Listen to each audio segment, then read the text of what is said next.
Seltzer Kings podcasts. For over 50 years, Burlington's legacy has been great deals on coats for all weather conditions. So before you're caught unprepared for the winter weather, head to Burlington for name brands, quality items, and surprising fits for every family member. Stock up on coats, sweaters, and accessories before the cold hits, so you can finally stop avoiding the elements and start living comfortably. Warm up at your nearest Burlington location less than 1 mile away. Burlington. Deals, brands, wow. So he asked you out to dinner? Yeah. Isn't that weird? He's a principal. He's a young, hot principal with earrings, but he's a principal. Why do you think he asked me out? I mean, he could be interested, right? Yeah, sure. You're a frisky vixen. Or it could be work-related. Maybe I'm getting promoted for doing such a good job. Oh, right. That makes sense, too. Or maybe he knows that I suspect he's up to something and he's taking me out to kill me. Well, you'll have to dress for the ambiguity. You know, it's not even that he's acting that suspicious. It's just, there he is, on the Hellmouth, all day, every day. That's gotta be like being showered with evil. Only from underneath. Not really a shower. A bidet. Like a bidet of evil.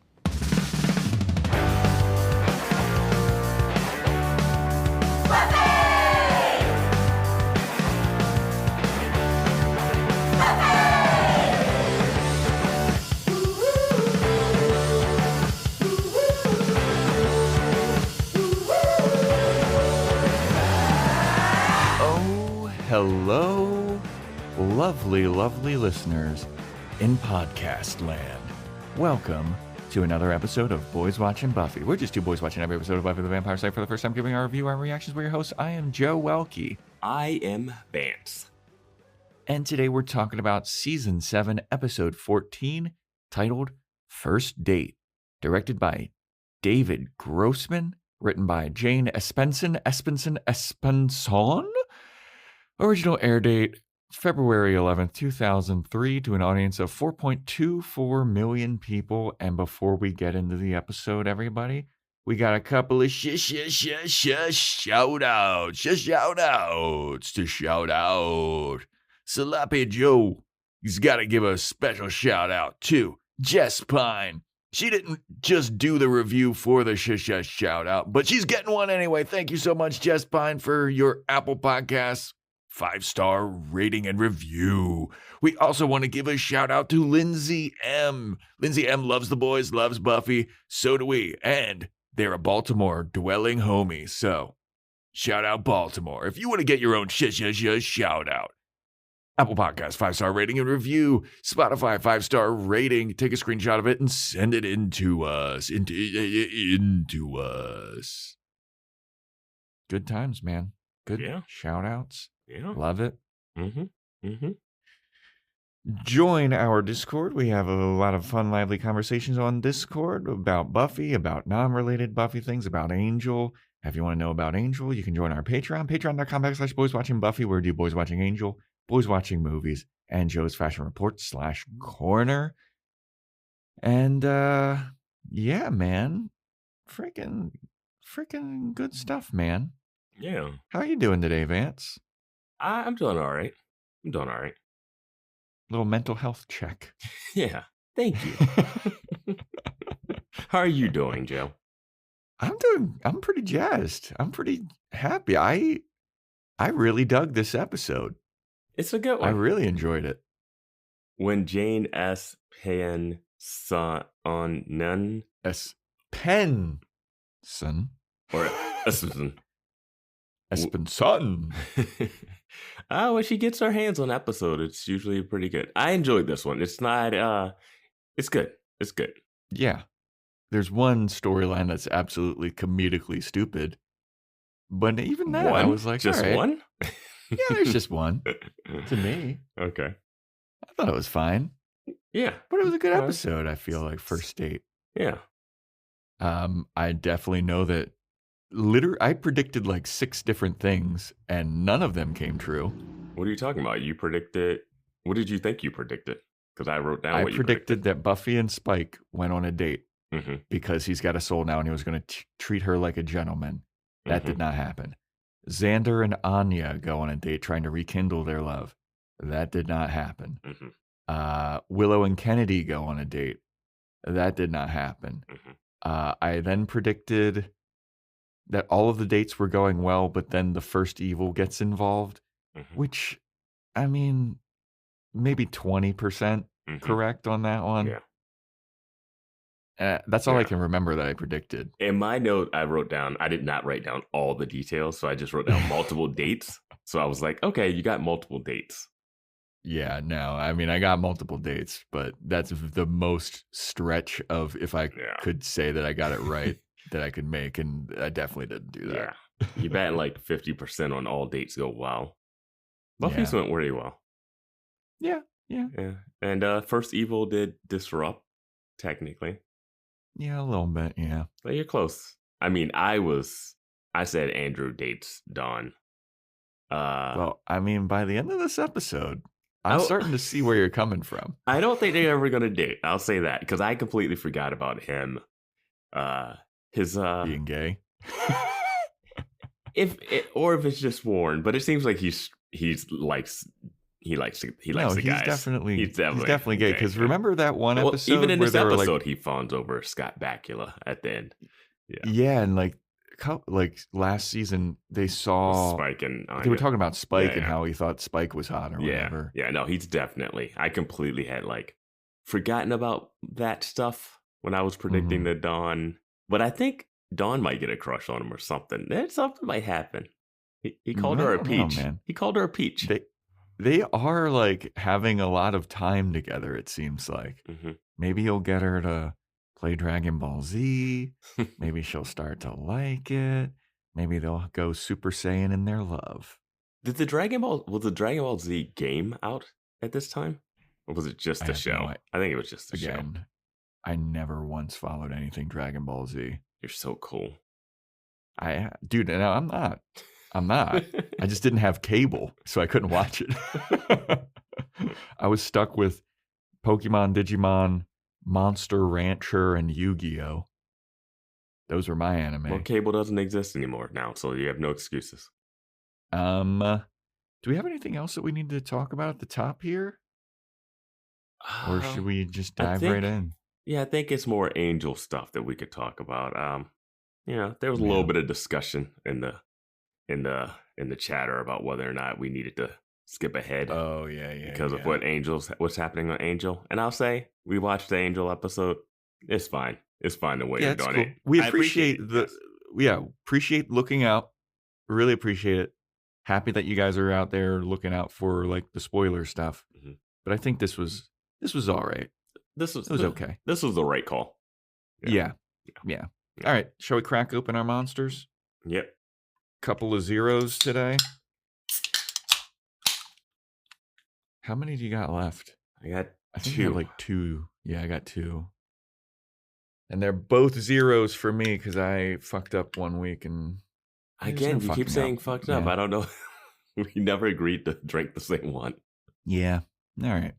So this episode opens up with a recap of Jonathan's death, Spike being drained of his blood on that big old fucking Indiana Jones wheel, Principal Wood being sus, Spike with the chip malfunctioning, getting it either removed or repaired, Robson warning Giles, and then Giles might be the first evil recap. So the episode opens up with a flashback to the scene where Giles was about to get his head chopped off. And it's the original scene at first. It's Giles talking to Robson, and Robson's telling him, hey, it started. And you see the Harbinger creeping up behind Giles. He takes a swing with his big giant axe, and they cut it where they originally cut it, where the axe is about 6 inches away from his head. And then they do a different camera angle to where it's now pretty far away, and Giles just grabs the axe and fights off the Harbinger. Yep. Now, I know that we said a lot of this Giles isn't the first evil being good or not good. hinges on the explanation of how Giles got out of that situation. How do you feel about how Giles got out of this situation? Don't love it here. The next scene, I like it a little better, but still not that great. Yeah, I'm with you. I agree with you because, I mean, his reaction time has to be superhuman in order to make that dude. And he caught it with his offhand. Yeah, he caught it left-handed. I mean, it didn't break his wrist. Him on the head. It didn't break his wrist. Yeah. But whatever. He catches the axe, stands up, starts beating up the Harbinger, and then eventually beheads him with his own axe. And then it goes back to the Scoobs, and Giles is in the graveyard with the Scoobs and a couple of the potentials. And they're like, so how did you survive? And he was like, I'm telling you, it took instinct. I have a higher knowledge. I can tell, just guts took over, and something told me in the back of my mind that danger was afoot, and I just knew to reach out and grab that axe. And then out of nowhere, Spike jumps into frame and tackles Giles. And Spike is like, oh shit, oh, I didn't go through you. Oh, I thought that you were the first evil. Anya told me that you were the first evil. And Giles is all pissed. He's like, no, I'm not the first evil. How come this news didn't travel to you? And also, how come your chip didn't go off? And then Spike and Buffy are like, and Giles is like, why didn't the chip go off? And Buffy's like, I had Spike's chip removed. And Giles is like, why the fuck would you do that? All of the potentials are in the background, and they're like, what is this chip that you're talking about? Yes. And there's a new potential who is the one that Giles picked up from China, and she speaks no English. She speaks only Chinese. Cantonese, yes. And yeah. And Giles is just like, what the fuck? This is one of those scenes that has a lot of convenience in it. Like Spike goes to tackle Giles, and Giles says, if I was the first evil, I wouldn't be corporeal, so you would go through me. So what were you thinking? And he's like, I don't know. It's like one, all right, that's interesting, right? That was his plan. And then that's just to say, oh, why did your chip go off? And then Buffy says, it was a choice. And she tells him what the choice was. She doesn't even lie about it. Right? I will forgive you if you just lied about it there, Buffy. I know the show would have it come back, or maybe they pull a Xander and it'd be like a brush away issue that they never talk about again. But the choice was to repair it or remove it. And we knew she was going to remove it just because. But it's a repair it situation. Yep.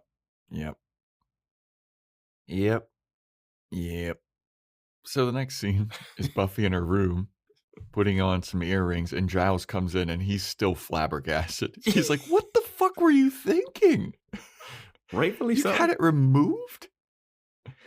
And she's like, it's fine. He's like, no, it's not. He's dangerous. He's a dangerous being. Like, he was dangerous even with the chip, and now he doesn't have the chip? Why on earth would you do this? And Buffy goes, well, it's just like you were saying in the graveyard last night. It was all instinct, and I went with my gut. And Giles was like, I fucking made that up. I heard his shoes squeaking. Like, that's the only way I survived that situation. I was like, is that even better? Like, what is that? You heard his shoe squeaking? Yeah. Dude, they should have just had him have the witches thing. I wonder if you go back to that scene, if you can hear her squeak. They better had edited a squeak in there. But I almost would have rather had him had like a spell. Yeah, just like a little weird little force field. It comes and hits his neck. He does it, and he turns and he kills the guy. That's Yeah. fine. We saw him imbued with witch powers. Yeah. Now he's just Yeah. like some superhero. I mean, even when he's not imbued with witch powers, he still knows how to do some witchcraft, so he could do it himself too, you know? Yeah. But just him being able to like stop this axe that's coming down with such a force with his left hand. And they killed the guy quick. Oh, yeah. Yeah. I mean, maybe he does have some kind of superpowers because he did kill that guy super fast. He's not in Ripper mode, though. Yeah, that's true. Yeah. I did love that Giles was like, I just made that up. I was bullshitting. It's like, yeah, everybody knew you were bullshitting. But Buffy is like, look, we've got much bigger fish to fry, okay? You know, Spike's got a soul now. He'll be fine. We've got this whole first evil thing going on. Which is the reason that Spike is a problem. We've got new potentials. And I'll be honest with you, I'm a little suspicious of the principal that I work with. And he's like, what's up with the principal? And she's like, well, I saw him in the basement when we were digging, where we were burying the first evil Baphomet sewer grate thing. We saw him with a shovel down there, and it was a little suspicious. And Giles is like, well, that sounds fucking really, really suspicious. But you know what else is more suspicious? Is why you took Spike's chip out. We could have had a new chip in there. Like Giles will not stop harping on the chip, which for good reason. Yeah, I don't blame him. Mm-hmm. Yeah. But then Buffy is like, look, dude, you got to let it go. The chip is out. He's got a soul now. I believe that he can be a good man. He's got a soul now. We got to give him a chance. And then Giles is like, dude, I think that your feelings are clouding your judgment. Your feelings for Spike. And Buffy's like, we're not hooking up anymore. And Giles is like, I don't care that you're not hooking up. You still have feelings for him, obviously. Yeah. I don't care if you're not physical. And Buffy's like, it's fine. It'll be fine. And then Giles goes dad mode. And he's like, Buffy, look, I want a good future for you. And I don't want a future filled with pain. And I'm worried about this. I'm worried about you and the decisions that you're making. And Buffy's like, look, you're not even seeing the big picture. I need Spike able to fight. So that's why I had it's like, bro, you're fighting demons. Yeah. So Giles like, I'm like 5 minutes away from going back and abandoning you. Yeah.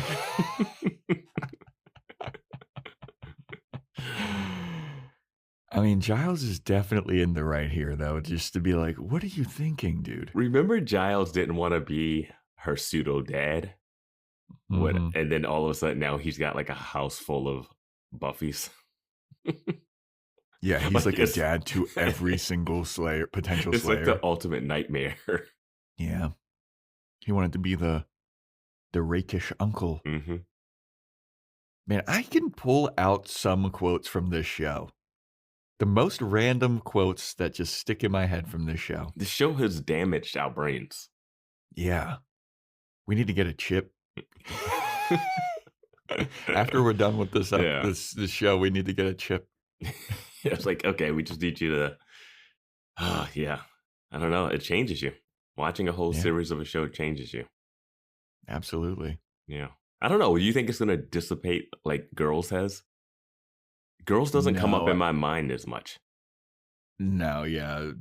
Girls, I could easily forget that. Buffy's much better than Girls. Like, it's going to stick with me, and I will be able to, like, quote random shit from it. Yeah. I think Girls is less quotable. There are some moments that are just not forgettable, though, in that show. Oh, yeah. Yeah. Naked ping pong. I mean, these shows could go tit for tat with trauma. Oh, yeah. Yeah. Oh, yeah. Did not expect that when we dude. were watching Buffy. Yeah, it's not all good times and vampire slaying in Buffy. Mm-mm. Nope. Mother deaths, Yeah. attempted rape, leaving someone at an altar. Same level. Yeah. So, next scene is Xander at I thought this was a construction site, but it looks like he's just at like a demonstration at like a Home Depot or something. Yeah, I think later he mentioned hardware store. It's kind of like, Yeah. looks like the open air outside part of a home. It's so funny how he's just watching this guy like sawing something. Yeah, I was like, what are you? Is this like? Does he have his a hard hat demonstration? on too? Yeah, it's like there's like 20 guys standing around watching this happen, and they all have hard hats on. And I they're think. not saying anything. They're not there's no build up. There's not like, okay, this is what you do when you get the new girders. You gotta nothing. Yeah, I was like, all right, I guess this is just Xander hanging out. But no, they're at a hardware store, and he Mhm. turns around and he sees a super hot lady looking at some rope. Did you know who this was? I did not. This is Ashanti. Are you serious? Yeah. The singer? Yeah. I did not know that. I saw her name come up and I was like, holy shit. Yeah. Do you think that she was just like a big fan of the show and she like contacted her agent, like, you gotta get me in this fucking show? I don't know. This is like very early, but peak Ashanti, I would say. I think early Ashanti is peak Ashanti. Yeah, I was gonna say, I don't think that she ever acted in anything that I know of again. Yeah, I haven't checked her IMDb. I'm sure she's been. That's so I random. feel like she's been in some of those like rom-com-y movies. Probably. Let's see. Ones that star like Morris Chestnut. Oh man, he was in everything. That guy has such a fucking name. I love Yeah. it. He's a handsome dude. Handsome dude. She was in Coach Carter. John Tucker Must Die. That's Oh. yeah. Resident Evil Extinction. Yeah, she's got 81 actress credits. God damn. I was like, I don't think she's ever acted in anything again. What was her song? What was her big Foolish. songs? Foolish. Okay. Yeah. If you heard it, you know. Yeah, if I heard it, I would definitely know it. Yeah. I had no idea though. That's crazy. Oh, then she was in like a Fabulous song. Yeah.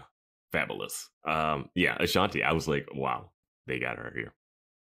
But yeah, Ashanti's looking at some rope, and Xander meanders over, and he's like, "Excuse me, pretty lady, need some help over there?" And she's like, yeah, I'm looking for some rope." And Xander's like, "Well, what kind of rope do you need? It depends on what you need the rope for. Is it like, you're hauling something, or is it for some sexy, kinky fun?" Oh God, I can't believe I just said that. And she's like, I have a kayak. And he's like, "Oh, okay, that's random." She's like, no, I have a kayak. I need it to like store the kayak in my garage. I want to set up like a pulley system. And she's like, "Oh, okay. All right, well, I think that you're going to need thicker rope than that. Would you like to have coffee with me?" And she's like, "What?" Oh, also her name is Lissa. Yeah. And she's like, "What? What are you saying?" And he's like, "What? You're the only one that gets to be random?" And she's like, "Oh, okay, you're kind of cute. I'm charmed." This was the classic early 2000 guy rambles, not making any sense. Girl finds it adorable and cute. They hook up. Mm-hmm. He seems like a psychopath when he comes over. Absolutely. There was no like, oh, that guy. Yeah, he's handsome. I like it. He's bumbling. Yeah. And then like, just, was this for sexy, kinky fun? Red flag. Yeah. Red flag, Xander. Don't trust the guy in a hardware store picking up the ladies that come in there with this hard hat on. That was just blankly staring at another guy sawing something. Just, it's like, is that a cult over there? I was gonna say, look like all those guys are like mind controlled or something. Yeah. And the only thing that can break them out of their spell is a sexy lady. They're like, lady. Mm-hmm. Yeah. I don't know if you've noticed this, because it's Boys Watching Buffy canon that we don't really watch the intros that much. But I was watching the intro for this show, for Buffy, and they show a scene of Xander getting his mind controlled from the episode where he leaves Anya at the altar. And it lingers on him for so long, of him just with this like laser beam shooting at his head. It's like so long. Was there a laser beam in that one? I didn't think so, but Maybe it's apparently from something else. it might be from something else. Yeah. But the scene in the intro, like check out the intro next time and Okay. see how long that goes on compared to all the other quick cuts Yeah. in the intro. Like that one lasts for like twice as long as everything else. It is interesting the intro doesn't like really, really speed up the edits when that music starts to go. You would think it'd be Yeah. a slightly faster, but they don't go that much faster until like there's like one ready to go. But yeah. Yeah. There's a lingering shot of Xander, and then there's also a lingering shot of Gnarl eating Mhm. Willow. Mm-hmm. But Yeah. anyway, so Xander asks Ashanti out, aka Lissa. So then we have Buffy at school, and she's sneaking into Principal Wood's office because she wants to snoop around, get some intel on him. And she goes over to this big cupboard that he has, and she's about to open it. And right as she's about to open it, Principal Wood walks in, and he's like, the fuck are you doing in here? And Buffy's like, I was just looking for mechanical pencils and stapler or whatever else. And he's like, that stuff is in the storage closet. Why are you in here looking for that? She's like, oh, it's not in here? He's like, no. But anyway, what are you doing tonight? Buffy's like, I don't know. And he goes, I would like to take you out to dinner. And Buffy's like, oh, really? Oh, okay. Yeah, I'm free. Yeah, I'd love to go to dinner. Principal was like, good. I know a spot. I'll pick you up. And Buffy's like, okay, Principal Wood, thank you. I'll just see myself out. And he's like, all right. So she leaves. Hold on. You were so into playing Flirtatious Buffy that you skipped over his like working his sexual harassment. Oh yeah. He's like, I might need you to sign a piece of paper saying that says that you agree to this and consent to this, and I that didn't it- sexually harass you. that your job doesn't depend on this date. Yeah. Yeah. So Buffy leaves, and as soon as the door shuts, Principal Wood just pulls out a giant bloody knife from his pocket. Like the door barely is closed. I don't even think we heard the lock sound that you need to hear. Yeah. Is that a bloody knife in your pocket, or are you happy to see me? Yeah. Or is it that time of the month, Principal Wood? So he pulls his bloody knife out of his pocket. He like wipes it clean with a little hanky, walks over to the cupboard that Buffy was just about to open, and he opens it up, and it's just a whiteboard that has a bunch of like plans for the school. And you're like, oh, okay. But then double fake out, he lifts the whiteboard, and he's just got a wall of knives. Mm-hmm. He puts this bloody knife into his like little wall of knives, and fantastic reveal. So that wall is like similar to, it's like in the same geography of the mayor's wall where he all his secret stuff across from in his office. It was like on that right side of the wall. A couple things I thought about with this. One I just thought about now. Where did he just stab someone in the school, or does he bring this knife from home? Like what? Like how bloody? Like what's the? When did the blood get on this knife? Second thing that I thought about as I'm describing the scene is, where is that blood from based on what we find out later? What do you mean? He The can things kill demons. He I can feel kill. like demons don't There's bleed blood. red. Vampires bleed. I guess that's true. Yeah, I feel like if you stabbed a werewolf, it would bleed. Fair enough. But another thing I thought about was, we were there when he cut the ribbon to open the school, right? Mm-hmm. And Xander and his crew were still building this place. Who did he hire as a contractor to put that secret compartment in his wall? You know, that's a good point. That is a very good point. Yeah. Did he do it himself? Well, he seems like a handy guy. I don't think he seems like a handy guy. I don't think being able to throw a punch means you can build something. All right. Like Giles is handy, but I wouldn't expect him to know how to do this. Okay. All right. Yeah. But it does explain why he's able to stay at the school late at night and not die. That does, yeah. That's true. Doesn't explain.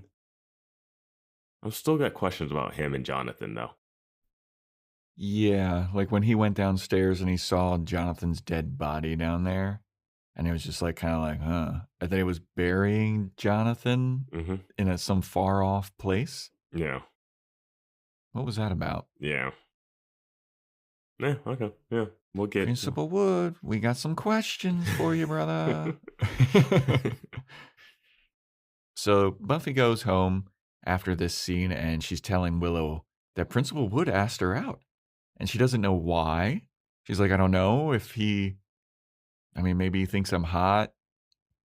Maybe he's aligned with the first evil. Maybe he just wants to get closer to me because he has some kind of evil intent or something. But I don't know, he does do a lot of stuff around the school, and she starts making excuses for his suspicious behavior. And then she's like, maybe he just wants to talk to me. Maybe he's just impressed by my counseling skills. And Willow just starts laughing in Buffy's face. And Buffy's like, what? And Willow's like, oh, you're serious? Oh, yeah, it might be that. Totally. Is Willow folding laundry in this scene? Yes, she is. So maybe she's not a freeloader anymore. All right, she's doing some stuff. If it's just her laundry, though, fuck her. It's definitely just her laundry. Yeah. Fucking freeloading witch. Hey, at least she's not overusing her witch powers to do laundry. Even though now I think she could. Honestly, that's kind of what I would use witch powers for. Like really just mundane bullshit. To her be like, you can't do that. You gotta shower it. You gotta change your clothes. Stop it. You're overusing your powers. Yeah. The dishes need to be washed by hand, Willow. Magic will never scrub off that dirt. Can I put it in the dishwasher? No, dishwashers are magic. But Buffy is like, she's like, I'm still a little suspicious of Principal Wood. Like, I'm going into this date still a little suspicious. And then Willow's like, well, say that all that stuff, like he's not aligned with the first evil.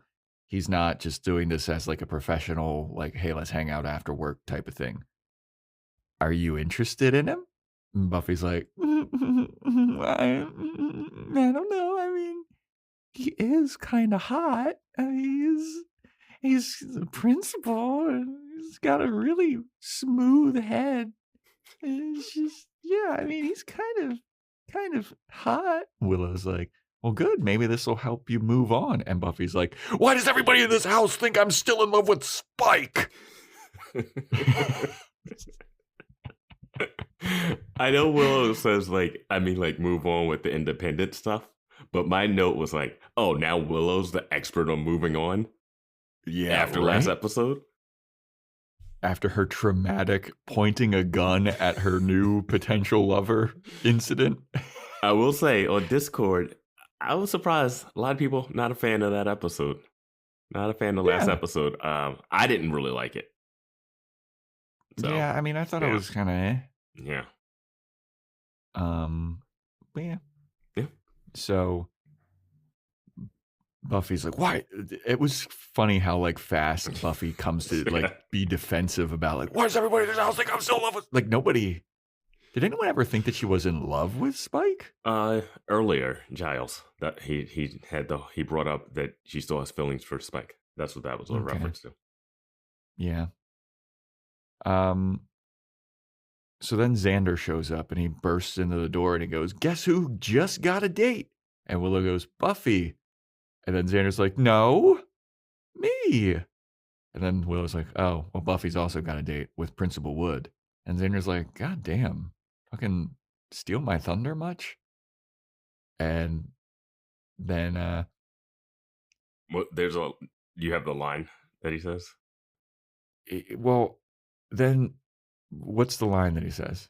Well, he's like, he's 10 years older than you. And then Willow goes, Oh, yeah. which is only 100 years younger than your type. Yeah. Which is amazing. Yeah. It was fantastic. Yeah. And then Buffy gets all defensive again, and she's like, "Oh, like you're the one to talk. We see you holding hands under the table with your new fling." And then Willow's like, oh yeah. And then they're like, "Oh, well, is it actually a date with Principal Wood?" And Buffy's like, "I don't know. He might be evil. Who knows? I'm kind of investigating it, but it's also maybe not a date, but it might be a date." And then Willow says to Xander, goes, "How about your date? Is she evil?" And then Xander goes, "Well, if she's interested in me, there's a good chance, but I'm willing to risk it."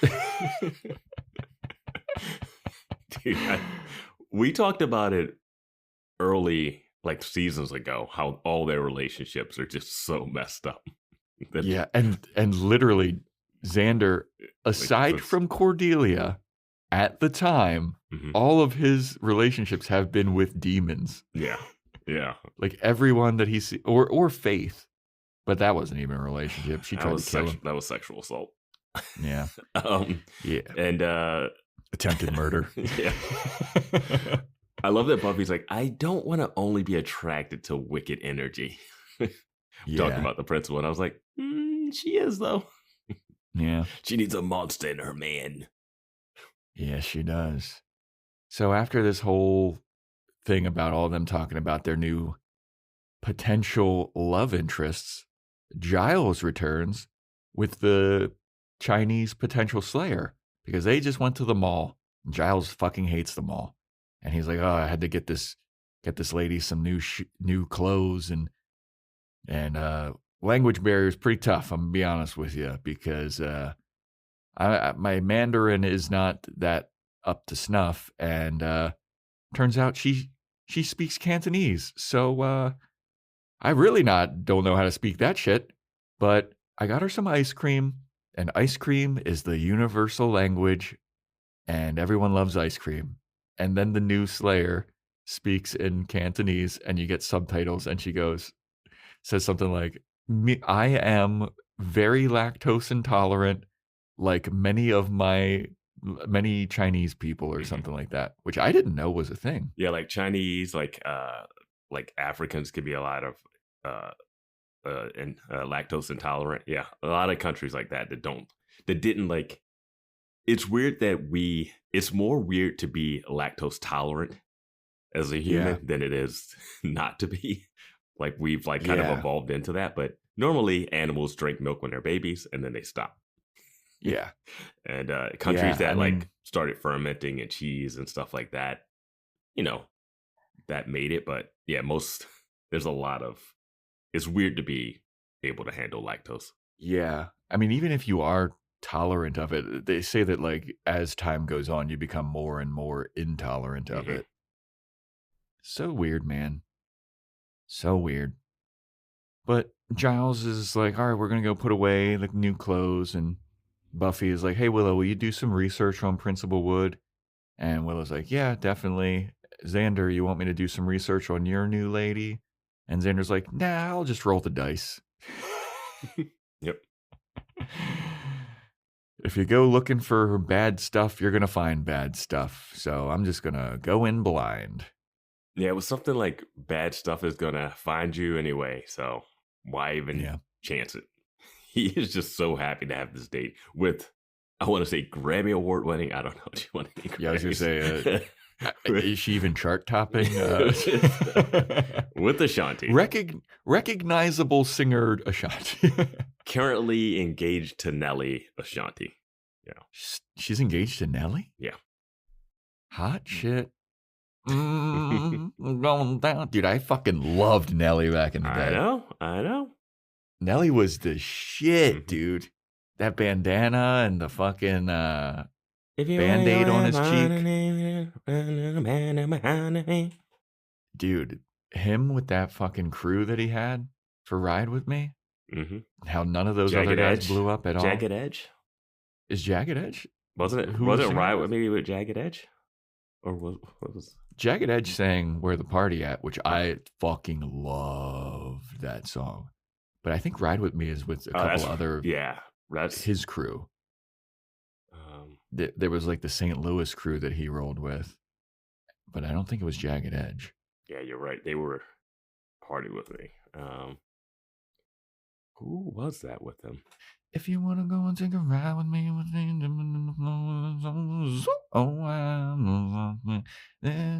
hey, must be the money. That was a whole summer banger. Yeah. And now Anyway. Xander's in the mix. Yep. Competing with Nelly. Dude, the Country Grammar music video was so good too. Yeah. Oh my God. Yeah. I could talk about that fucking Nelly song for forever. I dedicated... We have not even put a dent in this episode, and I'm terrified. I dedicated a long part of my life to learning the part in Country Grammar where Nelly sang like all of the different cities. Mm-hmm. And I definitely can't do it now, but there was a time where I had it. Did you? I was like, did you put a Band-Aid? Cool. Did you have a bandage underneath your eye? Did you do that? No, I wish. No, you don't. No. You wouldn't. Yeah, I do. I had a do-rag on. You know the quote-unquote flesh-colored bandage does not work as well. Yeah. Okay. All right. Back to the episode. So then we go to the kitchen and Andrew is reading about the new microwave that they apparently bought because if you recall, Dawn shattered the last microwave when she was seeing visions of Joyce, and it blew up. Mm-hmm. Like the first evil blew it up or whatever. So Andrew's reading the new instructions about this microwave, and then the first evil shows up as Jonathan. And Andrew is like, oh my God, the first fucking evil's here. Back away. And he pulls out a cross and he's like, be gone, evildoer. And Jonathan is standing there and he's like, hey, idiot, that's not going to work on me. I'm not a vampire. And look, check this out. I'm not corporeal. And it just like sticks his hand through the cross. He's like, ooh. Mm-hmm. And Andrew's like, what do you want from me? And then Jonathan's like, I have a mission for you, Andrew. And Andrew's like, I'm not going to do it. I follow Buffy now. And then Jonathan's like, why? And he's like, because I'm doing good now. And Jonathan goes, why are you following? You're a murderer. And then Andrew goes, well, actually, like 90% of Buffy's crew are murderers too. Like Anya's murdered people, Willow's murdered people. Yeah, I love that. I love that Andrew is now like the audience surrogate. Yeah. Where he's just like asking all the questions that we're asking and pointing out all the shit. I have a feeling Giles murdered someone, but it never gets brought up. So he's like, yeah, Anya, Willow, Spike. And then Jonathan's like, don't worry about it. Okay. Like, and isn't it funny that Anya can still roam free, Willow can still roam free, Spike still roams free, but you're the only one that's like in the doghouse, basically? And Andrew's like, yeah, you know what? That is kind of fucked up. And then Jonathan's like, yeah. And look, this mission, it's really simple, all right? All I want you to do is kill the potential slayers. And then Andrew's like, no, I don't want to hurt them. They're fucking little girls, dude. Like, and Jonathan's like, oh, come on, man. This is it. This is all you got to do. And you don't even got to like actually do like the handiwork. Willow already did most of the work for us. She got a gun. She brought a gun into the house. All you need to do is find the gun and then take out all the potentials. And Andrew's like, I don't know. You are kind of making good points, but I don't want to do it, but I kind of am seduced by evil. I was like, okay. Jane really does like Jonathan as a character. She's writing episodes and bringing him back. I did not expect him to come back. I didn't either. Yeah. But I got to also say, I'm fucking loving Andrew lately. He's great. Andrew's a lot of fun, man. He's a nice... he's fitting in really well in the group as, like you said, the surrogate. Yeah. He gets to say the stuff that the other people can't really say. Yeah. And like 9 times out of 10, when he does bring that kind of stuff up, it is hand waved away so fast. Oh, yeah. Just like, why are Slayers girls? Because they're cooler. They're better. Yeah. Well, actually, Buffy has a lot of murderers in her crew. Yeah, that's weird, right? Yeah. Why can't I go? Fine, just come. Mm-hmm. So then we go up to the bathroom, and Anya's up there with Buffy, and she is concerned because she doesn't think that Principal Wood asked Buffy on an actual date. She's like, I don't think this is going to be a real date. And Buffy's like, oh, yeah, why is that? And she's like, I don't know. He seems suspicious. You know, nothing is like as it seems in this town. And also, I heard that fucking Xander's got a date. What the fuck? Why has he got a date? And she's all jealous and she's mad and she's in her feels about it. And Buffy's like, all right, well, I'm going to head out. And Anya's like, well, you should probably head out because I also have to pee. So Buffy leaves, and then Spike just runs into Buffy, and he's like, oh, heard you have a date tonight. And Buffy's like, well, I don't know if it's a date. It's like they live in a mansion. It's like they live in a mansion. Like, oh, you were in the West Wing. I didn't know. Like, but he's like, I heard you had a date tonight. And she's like, well, it might not be a date, but he might be evil. I'm kind of investigating it, but it also might be a date. And Spike's like, hey, just want to let you know, I'm not jealous. I'm fine with this. And Buffy's like, I mean, it's okay if you are. And he's like, no, I'm fine. It's good. I'm all good. And Buffy, everybody seems to be getting a date. And Buffy's like, yeah, I mean, maybe that opens up you to get a date. Remember that girl that you brought to Xander and Anya's not wedding? Maybe you could go out with her again. And he's like, oh, yeah. I don't know. She was kind of just only into the look and the punk rockiness. Who knows? Maybe I'll hit her up. Maybe not. I don't know. And if I recall, her name was like Tarantula or something, or Spider or some shit. If she's alive. Like, why would you even assume that girl's alive? There's a 50-50 shot, dude. I will say Spike is looking as good as he's looked in a while here. He's very put together. Looks like that chip, taking that chip out. They should have, the whole episode should have been them taking the chip out. Like, just like a medical video. Like, just the surgery. Honestly, too, they are some good surgeons because he doesn't have like a shaved head, no scar. Nothing. Just back to his bleach blonde coif. Does he still have that scar over his eyebrow like he used to have, or is that kind of gone? I think that's just like him as a human. Like, I think that's... But it's not as noticeable. I was looking at an older picture of him from like an earlier season. I don't know. Yeah. It was more prominent. It was like a 3 parts in the eyebrow type thing. So Buffy walks away and she leaves, and then you linger on Spike a little bit, and you can see that he is a little like sad about Buffy going on a date with Principal Wood. Yeah, like he's got to. You can't have the whole season where you've been pining over her. You got a soul for her. And you're like, yeah, I'm over it. Yeah, I just traveled. I got a soul. Yeah, good for you. I just was tortured for 2 weeks straight in order to impress you and get a soul for you. And then I was insane and being tormented by the first evil and also all of the guilt from everything I've ever done. Principal Wood seems like a nice guy, though. Yeah. He seems nice. Yeah. This is when he should be like, fucking bitch. Yeah, I'll show you, bitch. What was that, Spike? Nothing? Nothing. Just, talk. Anya peed on the floor, I think. No, I didn't.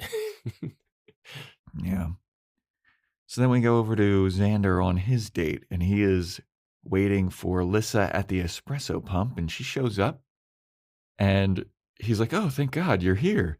And Lissa goes, why? You think I was going to stand you up?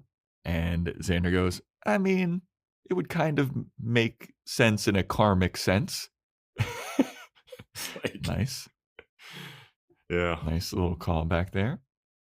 And she goes, oh, what are you drinking there? And he's like, oh, I got a red eye, I love a little bit of boldness in my drink, a little bit of zest in my life. And she takes his cup and she's like, "You're drinking hot cocoa."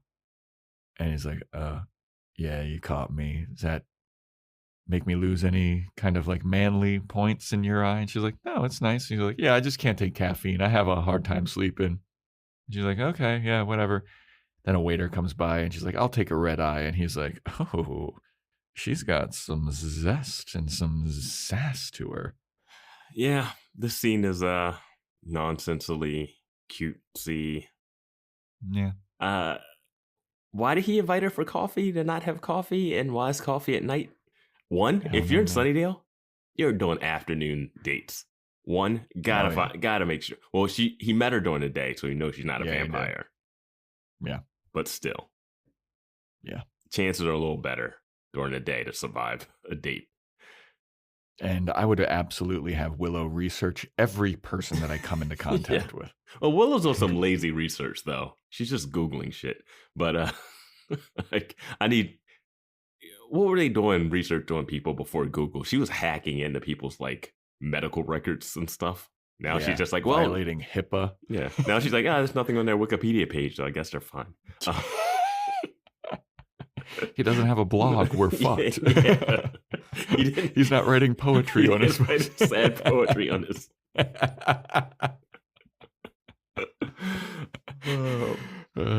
But speaking of, the next scene is Willow doing research on Principal Wood, and you can't really find anything about this guy pre-Sunnydale. It's a little suspicious.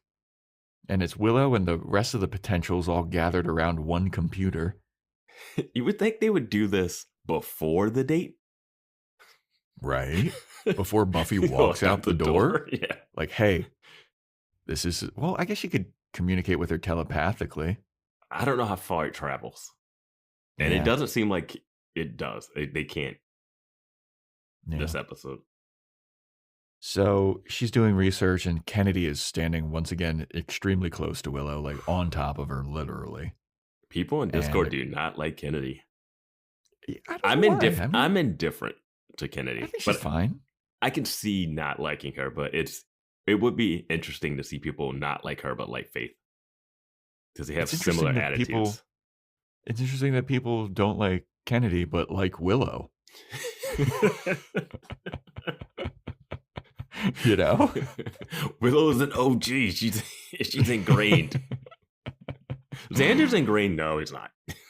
Yeah, fuck Xander forever.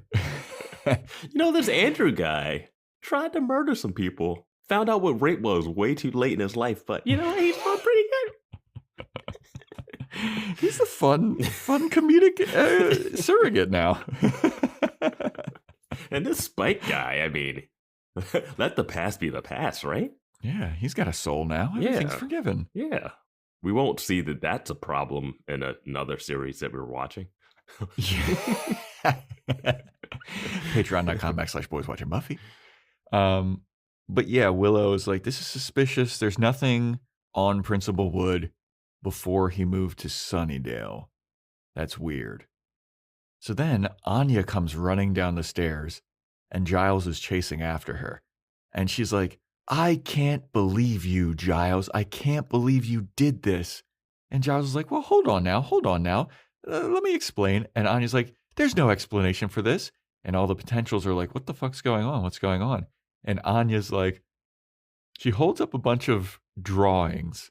And she's like, "This is what Giles is using to try to communicate with the new Chinese Slayer what she is and what a Slayer is and what they do." And she holds up a bunch of like stick figure drawings that Giles has made of like Buffy killing vampires, and there's blood splattering everywhere. And there's like the Turok Han, and it's so goofy, but also in canon, because when Giles was drawing in Hush, they were all goofy stick figures as well. And I just love these drawings, dude. Like, they're so funny. And Anya's like, "The Chinese Slayer's locked herself in the bathroom and she's crying and she won't come out now." No, I love the drawings. I love the idea. But it made me think, what was the explanation they gave her for taking her from China? Why does she think she's in Sunnydale? Right? Because they say later that she never had a watcher. Well, some British dude just showed up, put her on a plane, flew her to this house, Kidnapped her. Yeah. took her out for ice cream, got her all sick, Yep. and then what? And now she's like, I kill vampires? What was the like 13, 20-hour flight? Right. What? Yeah, man. Yeah. They're kidnapping women. They are kidnapping women, calling them pre-slayers. Kidnapping not women, Yes. teenage girls. Teenage girls. Kennedy would claim is 19, so they're really getting them young. But she's been training since she was like 5, or shooting crossbows since she was 5 or something. But yeah, like I don't understand how they explained to this Chinese slayer like what the deal was. Yeah. Yeah, I don't know. Like, what? But yeah, so Giles is like trying to defend himself, and he's like, "Whoa, what are you guys doing? What are you researching?" And Willow's like, "We're researching Buffy's date because Buffy's on a date right now." And Giles is like, "What the fuck? What the fuck? She's on a fucking date?" And Anya's like, "Oh, everybody's got a fucking date these days. Xander's on a date, Buffy's on a date, and then you two," and she's like points to Kennedy and Willow, and she's like, "Oh, you two fucking lovebirds over here." And Giles is like, "How can anyone think about their social lives while we're fighting a primal essence of primordial evil? What the fuck are you guys thinking?" And then meanwhile, lurking in the background, spying on this conversation, is our boy Andrew, looking real suspicious. Yeah. I love Giles in this scene. Everything about Giles in this scene. Yes, it almost feels like the actor having his feelings about the show itself, being like, "What the fuck, guys? What are we doing? We're going on dates?" He's like, "I want to be in my house in London. I want to be there. I want to be in England. I want to be dating. I want to be riding my horse." Yeah, I want to be I gave up dating Olivia for this watcher job, and that she's going on dates. Yeah, man. And is Anya living there? I guess so. She's just there now. Yeah. So anyway, we go to Buffy and Principal Wood on their date, and it's in a dark back alley. And Buffy's like, "Where are we going?" And Principal Wood is like, "Hey, trust me, like, don't worry about it. Like, the restaurant's like right up here." And Buffy's like, "I mean, of all the back alleys I've seen in Sunnydale, I mean, this is definitely a nicer one." I was just like, this is Murder Alley. Yeah. They should do something about that. They should install like UV lights in the alleys. Right? Like that would stop vampires from jumping out on people. Yeah, do you think UV lights would stop vampires? Yeah. I know it does in JoJo's Bizarre Adventure, but I don't know. Wait, you don't reference anime ever on the podcast? Oh my God, Vance, I'm going to kill you. You're the one I'm going to show up to your house and murder you in your sleep. You're the one that tried to claim that you're not an anime watcher. I said I didn't watch Dragon Ball. No, then you said I did say that I only referenced Steins Gate. Okay, I was joking. God, there's so much vampire media you could have referenced, and you referenced an anime. They do it in JoJo's Bizarre Adventure. In fucking, it's not Phantom Blood. What's Battle Tendency? They do it in Battle Tendency. Yeah. Yeah, I mean, Anyway. At least try to do something, Sunnydale. Try. Yeah. Do they have a mayor anymore? Make all of the like puddles in the alley holy water puddles. Just have a priest walking around blessing all the water. They do have enough churches there. That's true. Yeah. We've seen like 4 or 5 different churches. Yeah. They got a straight up mission there. Yeah. But anyway, so he's like leading Buffy, and it's like he's like keeps trying to get her to walk in front of him. Like it's just right there. Like, ugh, keep walking. What do you think of Buffy's outfit in this? Is it going to be a part of the fashion corner? It is definitely going to be a part of the fashion report / corner because it is wild. Mm-hmm. And it's not very what she different. was wearing earlier. Well, they couldn't get the blood / ketchup / barbecue sauce out of the other one. You're right. I forgot about that because she was like, "This is a good shirt for like it's not too slutty. It's a little professional. It's a little." And when she showed up wearing this, in it. Yeah, when she showed up wearing this, I was like, "What the?" Here, I'll give a little preview of the fashion report / corner. This outfit is fucking stupid as hell, dude. It's fucking. I don't understand it because it's like she's got a black leather jacket on over top of like a mesh cape. Like it goes all the way down to her ankles. It works when she's in, spoiler alert, they make it to the restaurant. But it works when she's in the restaurant, like what she's wearing in the restaurant without the jacket. But this, she kind of has a Matrix / the guy from Grandma's Boy. If you watch the Detroiters, Farmer Zach. It's one of those. Yeah. Yeah, it's so bizarre. It really contrasts his look too, where he's just like kind of well put together, but very like professional. He looks like a professional that's didn't go fully to dress up. It's like a Friday after work kind of outing, not a date outing. Yeah. Yeah, he's got some jeans. He's got a nice little like V-neck on and like a, just a members only jacket looking thing. Yeah, he's not going to the Bronze or a club or anything, but yeah. Yeah. So, of course, while they're in this back alley, vampires come out. So many. Shocker. So many vampires. Yeah, it looks like 6 to 8 vampires. Mm-hmm. And Buffy just immediately launches into attack mode. Yeah. She's like, all right, well, this is how it's going to be. This is what I suspect when I'm in a back alley. Here we go. She starts fighting all these vampires, beats them all up, and dusts like 3 of them within like 30 seconds. Mm-hmm. And she looks back. She's like, oh, fuck, I forgot. I'm on a date with a guy. I just left a guy out there stranded. Well, she turns around. Well, she says, you set me up. Oh, yes. Yeah.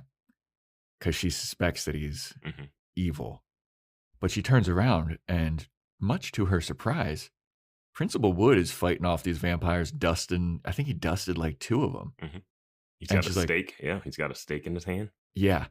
And after he dusts 2 of them, Buffy's on the ground. He walks over to her. He like flips his little stake in his hand, like puts it in his stake holster. And he reaches out his hand and he's like, he even blows it off. Yeah.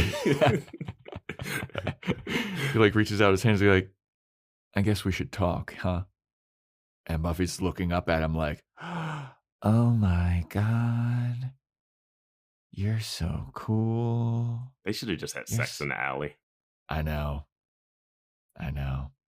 Just do it, show. Just do it, show. Just what are you doing? Fucking cowards. Just have them fuck in the alley. If they can have sex against the Double Meat Palace, she can have sex in this alley with their boss. As a 22-year-old, maybe 21, 22, 23, first job out of college that she didn't even graduate, just fucking her boss. Is this? But I did like that. Yeah. I did enjoy like when she stands up. He's like, "The restaurant is right there. I wasn't setting you up." My question is, how the fuck did this restaurant do business, dude? That is the most salient question to ever be asked on any podcast ever. There were 8 vampires in the back alley. What? How is Double Meat Palace losing employees every night, and this place somehow has a chef that they should be understaffed every night? And it's like they go in there. It's like a nice restaurant too. Yeah, I mean, way too nice. Yeah. Talking about white tablecloths. There's no way this restaurant would ever work. What? Yeah. They need crossbows at the entrance. unless it's like one of those kitschy things and it's called like the back alley or some shit like that. Even still, vampires don't give a fuck. They just Yeah, I attack know. 2 people walking there. Yeah. But we go over to Xander talking to Lissa, and this is terrible for state conversation material. He's basically telling Lissa about like, oh, yeah, I stood up my fiance on our wedding day, and I still see her all the time. And it's a little awkward, and I feel guilty. I'm like, bro, shut the fuck up, dude. Yeah. But thankfully, Lissa is very forgiving of this. She's like, I think it's kind of messed up that you have to see her all the time, and it's gotta suck to see her too because it's a reminder of your mistakes, and I don't think that Anya's letting you forgive yourself, and she's not letting you move on. And Xander's like, no, it's not her fault. It's fine. It's like, but whatever. And then Lissa's like, well, you know what? I think you're both better off, and worked out pretty well for me because I got to go on a date with you. And Xander's like, oh, oh, okay, cool, all right. And she's like, you want to do something else? You want to do something else after this coffee thing? And he's like, I don't really know what else is open. It's kind of late. And this is like, I can think of something fun we can do. Wink, wink, wink, wink, wink. And I was like, Man, get it, my dude. Yeah, you played this incorrectly the whole way. And it seems to keep working out. You bumbled over your first interaction. You got called out for lying about your coffee. And then you spent the rest of the date talking about your ex-fiance. You are nailing it, bro. Yep. Talk about failing upwards. Take notes. Yeah, man. But yeah, looks like Xander's about to get his dick wet, dude, with Ashanti. So then we go over to Buffy and Principal Wood at their date, and like as we stated, this restaurant is very nice. Buffy is aghast at Principal Wood. She's like, how did you do that? How did you kill all those vampires? I'm shocked. It's like I've never seen my dumb fuck friends killing vampires and an old man that takes care of me killing vampires. How did you, a virile young man, like in the prime of his life, how did you manage to take out some vampires? It's almost like if we told people vampires existed, they could learn to defend themselves. I've seen my 15, 16-year-old string bean sister take out a vampire. But you, a man that looks like he works out, and how could you possibly do that? Now I'm getting why Slayers are always women. Wait, no, that doesn't make sense. Men don't need extra power. She's like, so are you like a freelance demon hunter or something? And Principal Wood is being all coy. He's just like looking at the menu. He's just like, I mean, I guess you could say that. Yeah, freelance. Yeah, sure. I know how to do some stuff. And Buffy's like, so do you know who I am? And he's like, yeah, you're the Slayer. And she's like, so you knew all of this was going on? And he's like, yeah, I knew that you're the Slayer. I knew that the Hellmouth was here, and I maneuvered myself into working for this school so I can fight evil. And I maneuvered you into working at the school so that we could team up eventually and fight evil together. And Buffy's like, so it didn't have anything to do with my counseling skills? And he just laughs in her face again. These poor students, man. These poor students. These poor students. These kids are on the Hellmouth. They have serious mental trauma. Yeah. Like half of their parents have probably been killed. Yeah. And then they go to Buffy.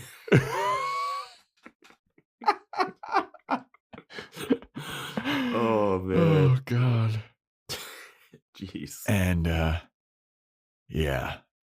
So he's like, look, I just wanted. He's like, is one of our students kind of living with you now?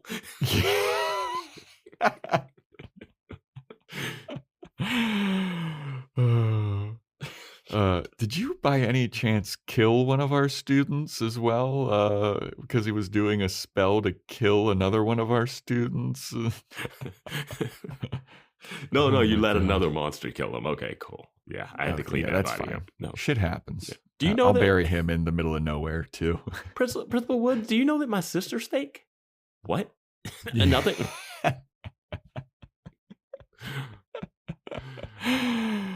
So he's like, look, dude, I'm just here and I wanted to help.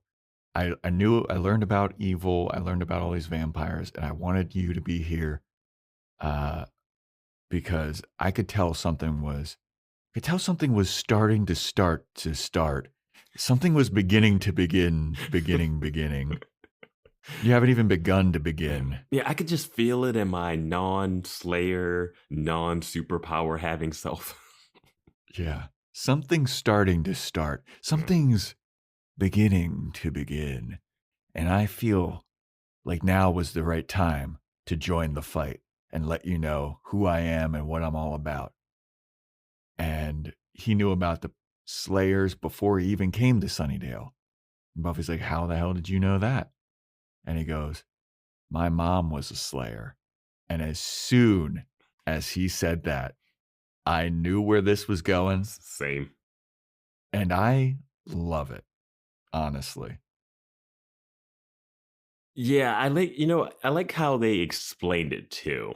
I like the way it came about to be revealed because I thought it was going to be revealed a little sooner, but it makes sense that it's not revealed when it first seems like it might be because it's no way he would know. But as soon as he said his mother was a Slayer, he says he doesn't have powers, but his mother was a Slayer. I was like, And his mom was killed by a vampire when he was 4. And his mom's watcher took Principal Wood in and raised him. And I guess kind of showed him the ropes of vampire slaying and how to do that. Is that what watchers do? Because from Giles, it seems like that's when you go to London. Yeah, that's when you're like, oh, fuck, all right. I did all I could for you, 4-year-old. Here's a check. I'm out. Let me go back and debrief. Yeah, another one bites the dust. Yeah. But yeah, Buffy's like, do you have powers? And he's like, no, I don't have powers. But yeah, the Watcher raised me. And Buffy's just looking at him like, oh my God, I am smitten with this man. All you have to do is kill a vampire in front of her or try to kill her. And you got Buffy. It's real easy.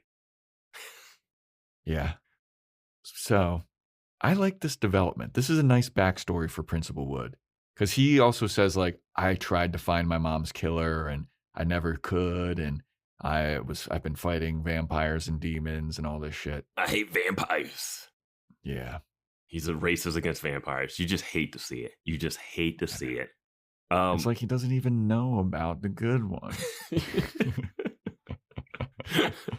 I will say we do get multiple interracial dates in one episode with no awkward. Oh, you're from the hood. You're from the ghetto. Well, we already had that with Buffy. I know, but I'm saying this episode. I mean, Xander bumbled over a lot, and it wasn't. And they had coffee talk, and he was like, "How do you take your coffee black? I take mine with cream." Like they didn't do that joke. They didn't do any of that stuff. Got to commend them. It's early 2000s. Got to commend them. You know what? As soon as you mentioned that coffee with the cream joke, that was right there for them. Right there. Like 90% of writers would have went for it. And they showed admirable restraint in this episode. Again, an Angel show that we've been watching. They took it when they had it. Oh, yeah. Every single time. Yeah. We're like, oh, they're not going to do it. And they're like, we got to. I'm sorry. Yeah. They apologize. They're like, we got to do it. I'm sorry, guys. Just the devil on their on the writer's shoulder. Do it. Do it. Yeah. Emperor Palpatine. Yeah. For over 50 years, Burlington's legacy has been great deals on coats for all weather conditions. So before you're caught unprepared for the winter weather, head to Burlington for name brands, quality items, and surprising fits for every family member. Stock up on coats, sweaters, and accessories before the cold hits, so you can finally stop avoiding the elements and start living comfortably. Warm up at your nearest Burlington location less than 1 mile away. Burlington. Deals, brands, wow. Want to shop Walmart Black Friday deals first? Walmart Plus members get early access to our hottest deals. Join now and get 50% off a 1-year annual membership. Shop Black Friday deals first with Walmart Plus. See terms at walmartplus.com. So we go back to the Summers home. And Andrew is in the living room and he found the gun and he's talking to Jonathan and he's like, "Oh, you found the gun. Where was it?" And Andrew's like, "It was in Buffy's underwear drawer." And yeah. What? Yeah. Why is the gun still in the house? No idea. What? Willow? Yeah. So then he's like, "Oh, you found it?" But and Andrew does some things like, she's got some nice stuff in there. She got some nice thongs. She's got some nice boy shorts. And so Jonathan's like, "No, idiot." If you were really He's like- Jonathan, you would want to know. Exactly. That's how you know this is fake ass Jonathan. So Jonathan's walking Andrew through how to kill all of the potentials, and he's like, "You just gotta wait for them. You gotta corner them. You gotta lock them in a basement and make sure they can't escape." And Andrew's like, "Why do I have to do this? Why can't you get Spike to do it? He's the one with the trigger." And Jonathan goes, "Well, it's because Spike has a mission later on. It's too early for what Spike is up to." And then Andrew's like, "All right, fine, I'll do it. But if I'm doing this for you, I got a couple questions for you. Like, do you know if you have any weaknesses?" And Jonathan's like, "What? Why are you asking me that?" He's like, "I don't know. I'm just curious. And I don't know, mate, if you're like not like a physical entity and you're just all of humanity's evil instincts, like if everyone passed out at the same time and wasn't conscious, would you like fade away?" And Jonathan is like, "What the fuck is this, dude?" I love that question so much. Me too. That is Like of all the nitpicky questions that we've asked on this podcast, I never once thought to ask that question. And I was like, kudos, Andrew. That is such a I read comics and follow stuff question. And Exactly. if that was true, just to see Willow have to try to knock out everyone in the world, which she would be like, "I don't know if I could do it, but I would love to try." But I think this also lends credence to my theory that you're never going to be able to defeat the first evil. And like when Joyce was talking to Buffy in that hallucination about like, you can't defeat evil, you just have to like live with it. That's what I think. That's where I think this is going. But what does that mean? Like, how does it, what's the satisfying ending if you can't beat the thing that you're beating? There's no satisfying ending. It's just living in harmony and accepting that evil exists and you're always going to have to fight. And Buffy's going to have to like leave it in the hands of the new potentials and stuff. Yeah, but it seems like the first evil is being directly, well, one, there won't be new potentials. That's the first evil's trying to stop that. So it's trying to stop the thing that stops the fight. It's like the war on drugs. If you get rid of the drugs or you get rid of the cops, then you don't have, there's no more of the endless war on drugs, you know? But yeah, it's like how to end homelessness if you killed all the homeless people or whatever. And it's like, oh, there's no homeless people anymore. There's a great Mitchell and Webb comedy sketch. I'll post it in the Discord. But it's like they want to type something in the machine. It's like, we'll just kill all the homeless. And it like fixes. He wants two people to put into a machine that gives them all these answers to like, what if we solve the economy problem by killing all the homeless? And they're like, we don't want to put it in there. And he's like, I'm just saying put it in there just to see if that'll work. And he's like, wait, you think if the machine says that'll work, we'll do it? You're crazy. I just want to know if the machine says it, not to do it if the machine says it. It's such a funny. It's like, I'm not. It's so good. That sounds like a great sketch. It's so good. Yeah. I mean, it's all wild. But as Andrew keeps asking these questions, Jonathan is like, why do you keep asking these questions? Oh my God, Andrew. Are you wearing a wire? And then we cut to Willow and the Potentials in a basement, and Willow's wearing headphones. This is the monumentally stupid storyline that I was like, this is so comedically dumb. It's so dumb, and it's so fitting for Andrew. But at the same time, the first evil can just pop up anywhere and doesn't have to be, it can just listen in. How would it not know? Like, when did they go to another room to plan out this wire thing that it wasn't omnipresent?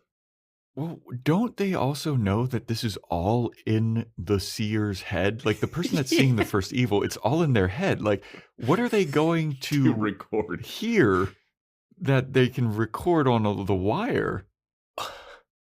Why can't they just listen in? It's not a giant house. Yeah. Wouldn't the first evil want to know where everyone was in the house when this was happening? Or wouldn't they know that regardless? Yeah. Yeah. So the first evil's like, are you fucking serious? And first evil's not biting. And the first evil then starts to like really guilt trip Andrew. And it's like, you're wearing a wire and this is what you did to me. I'm only existing here on this plane looking the way I am because you killed me. And then Jonathan slowly starts to like deteriorate and show his like real, hey, I'm dead and buried form. And he's looking worse and worse. He's all sweaty and nasty. And Andrew's like, I'm not going to shoot innocent girls. I'm not going to do it. And then Jonathan like gets up in Andrew's face and starts threatening. Andrew's like, oh, don't worry about it, dude. I am going to fucking punish you for what you've done and for not following me and trying to wear a wire. Like, you're fucked. And Andrew's like there shitting his pants. Snitches get stitches. That's what the first evil say. Basically.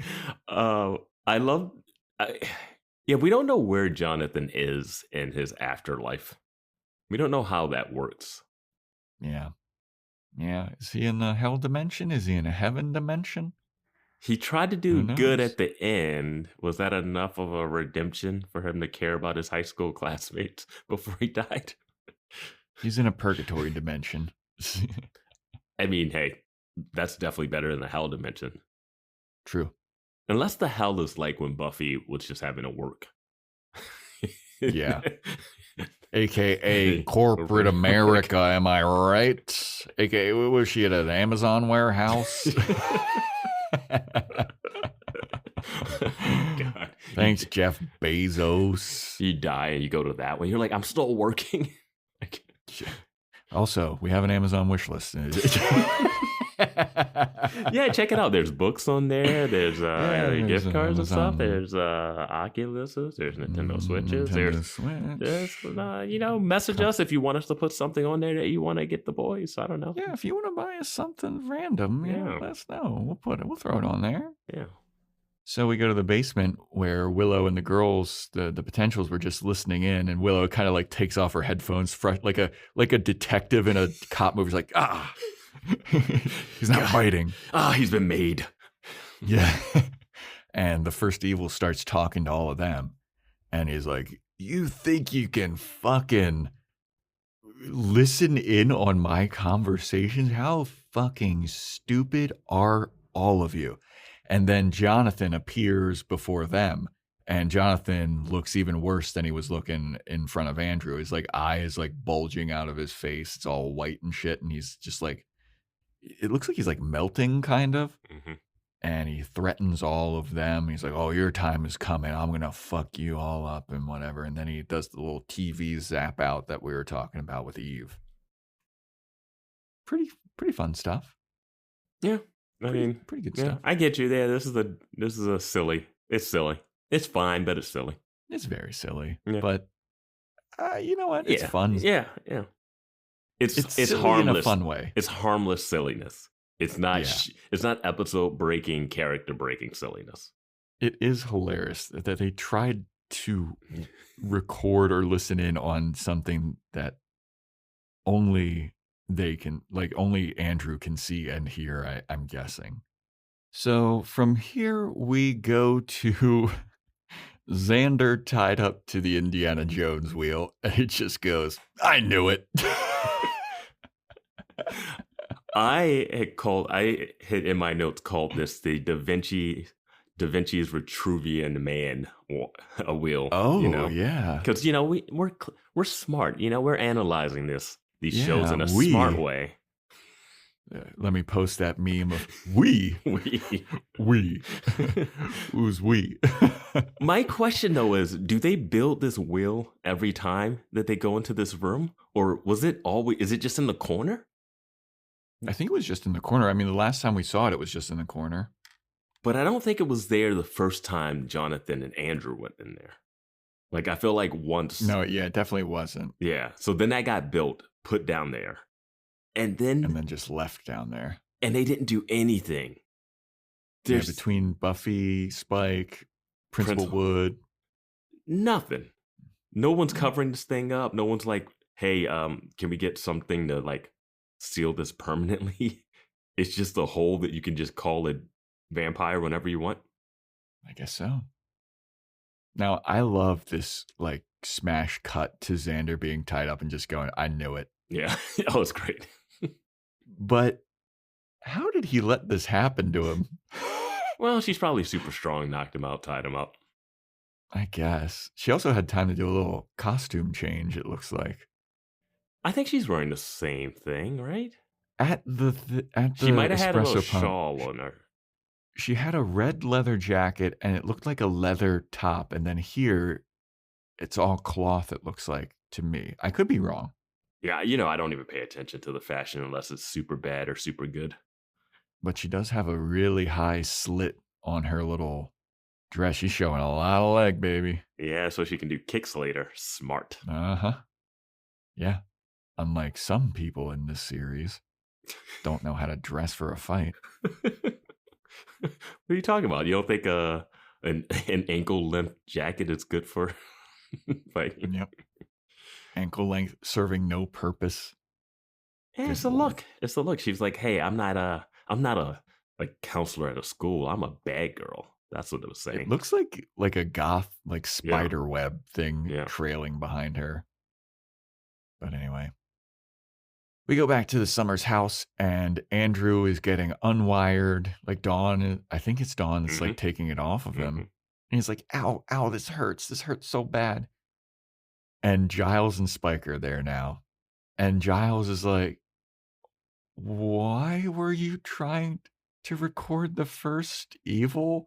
And Spike is like, yeah, what are you trying to do? Are you trying to piss it off? Like, what are you thinking? And Willow's the smart one, right? Yeah, this is her plan that she hatched. But Spike is then also like, also, why did it want Andrew? I'm the one that has the trigger. And then Andrew is like, oh, well, the first evil said that it wasn't your time yet. Like, it's got a plan for you, and it's just not time yet. And then Spike's like, fuck. And then you see Giles like, fuck. He's like, I wish Buffy was here so I could give her one of those looks that I give her when I'm disappointed. Yep. Giles is like, is there any chance that we could call the initiative again and have them install a new chip, please? The initiative said that they couldn't put a chip in right away because the healing, it wouldn't be effective. Somehow they knew the technology of this chip, even though the person that made the chip died. Yeah. Yeah. So Andrew's like, oh man, this sucks. I hate getting unwired. And then Dawn is like, well, we appreciate it, Andrew. You did a good job and you're doing good. You're well on your way to redemption. And Andrew's like, oh, thanks, Dawn. You're a real peach. And this is where Giles is like, see, this is why people shouldn't be going out on dates. Get everyone back to this house right fucking now. Get people back to the house where it's safe, where the first evil has been threatening us. Where the first evil has infiltrated numerous times. Yeah. And I gotta say, the first evil's plan is dumb as hell. Dumb as hell. Trap the girls in the basement when they're training and then shoot them with the gun. I know you'll be able to do that, Andrew, because you've fired a gun before. What? Like, why not just leak some gas, you know? Like, when they go to sleep, why don't you just poison the pizza or the cookies or something? Like, there are so many different ways that they could have done this. Well, Vance, I think you're forgetting a crucial piece of information. Gun's already in the house. All the legwork has been done. Yeah. If they were like, hey, I need you to buy a gun, he would be like, well, I can't because actually, yeah, I can. It's really easy. Willow bought it. Yeah, there's a guy who's super jazzed about selling guns to people. How'd that work out for you last time? So fucking good, dude. You have no idea. So good. You know how like when you use a gun and it works and you're like, I gotta throw it away. I need a new gun. Like the burner guns. So Willow then takes out her cell phone because it rang. Because Willow got a text message from Xander. And it's one of their codes that they have secretly set up for each other. Vance has talked about this for so many seasons, about how they need to have codes. Mm-hmm. And here we are. They have codes for each other. How effective are they? Not very, because Willow's like, I can't tell if this is I'm getting laid, don't text me, or I'm in mortal grave danger. And Kennedy's like, how do you fucking not know that? And Willow's like, it's been a while since we set up these codes. And I think Don's like, well, based on our track record, yeah, he's being tortured. Yeah. Why would they even set up a code where he has to text his female friends that he's getting laid and not to come into his apartment? Right? We have that. Also, it's a universal code. You put a hat on the doorknob. Also, how long ago did they set this up? Because he was kind of dating and in a relationship with someone for a while, and he hasn't been getting laid since then. It seems so. What? Also, they say they set up these texts and secret codes a while ago, but last episode when there was a body switch, they had no code words. Yep. So. Yep. I was like, yeah, they finally have secret codes, but then I was like, they're not that useful. Yeah. How did he get this text off? Why do you need a code? Dude, right? Why do you need a code? Right? Just text her. I'm in trouble at the school. Yes. Why? Yes. I was trying, dude, as I saw that, I had that same question of like, how did he send that text? Which led to my question of like, how did Lissa end up getting him up there? Yeah. And how did he send this text? And then I was like, maybe Lissa sent the text of like, hey, I'm getting laid, don't contact me. But then how would Lissa know the code? No, I mean, Lissa could have sent the text. Like, she's like, I'm going to text your friends so they don't bother you. But like, she would never ask that question. Why would she care? Yeah. So was he like being dragged and getting tied up? And he was like, click, click, click, type. Yeah, who knows, man. I don't. Yeah. But Spike, meanwhile, is like, I'll go get Buffy. I'll go get Buffy. And Willow's like, no, don't worry about it. I'll call her. They're super casual right now, too. Right. The first evil just appeared before all of them like twice. And then Willow tries to call Buffy, and Buffy left her cell phone at home, which, I mean, you would never do that in the year of our Lord 2024. Back then, yeah. She's probably low on minutes. You absolutely would. Yeah. Yeah. She doesn't want to get charged with roaming fees or whatever. The limited amount of text messages that you could send. That text message probably costs Xander like $15. But then Spike's like, I'll go get Buffy. But he secretly just wants to go get Buffy because, you know, he's a little gel. And he says, I can follow her scent. I can track her scent, which is just, it's happening a lot more that vampires have like scent tracking abilities, but I feel like that was more for werewolves and stuff. Yeah. Well, they have super senses, Vance. Yeah. Oh, absolutely. That they just don't use during fights. Yeah. It's no way. They always get snuck up on. No way Principal Wood should be able to beat a vampire. Yeah. So we go to Buffy with Principal Wood, and she's eating this delicious food off of Principal Wood's fork, and she's like, "Oh my God. Oh God, this is the most delicious thing I think I've ever fucking put in my fucking mouth." And Principal Wood's like, "Yeah, you like that, you fucking dirty bitch." And Buffy's like, "Yeah, I fucking do. Oh my God." And Spike shows up and he's like, and Buffy looks up and she's like, "Oh, this is awkward." He's like, "This is a really fancy restaurant. I had to kill 3 vampires just to get in here." And then Buffy's like, "What's up?" And Spike goes, "It's Xander." And Buffy's like, "God damn it. Fucking Xander. God damn it again." And here's a moment where I thought the thing that we thought would like kick in immediately. Yeah, I kind of thought that it was going to be recognized right now. But it makes sense that it isn't. Yeah. So we go back to Xander, and Xander's in peril, and he's like, "Why are you doing this, Lissa? Why are you doing this to me?" And she's like, "'Cause I'm fucking evil, dude. Like, I'm gonna... There's plans bigger than yourself, and I'm just gonna unleash this evil." She And Xander's mentioned, like, "Come on." She mentioned something about having to pick sides. Everyone's calling demons and they have to pick a side. And it's like, well, aren't the demons just going to pick the evil side? Yeah, right? Unless you're Clem. I think Clem might not pick a side. Clem is Switzerland or Sweden or whatever. Yeah. All right. Yeah, but I feel like if your side is like Buffy or the other, I mean, yeah. Yeah. So then Lissa pulls out a big old knife, and she's got evil cat eyes now. And she just straight up just stabs Xander in the gut. Mm-hmm. And it looks like she's stabbed like pretty deep in the gut. Yeah, this is like a Jesus stab here. This is... Oh, yeah. Yeah. And it's just water comes out like Xander's being crucified like Jesus. Xander has transformed from Joss Whedon surrogate to Jesus Christ himself. This is how Joss thinks of himself. Remember when Jesus left Mary Magdalene at the altar? Yeah.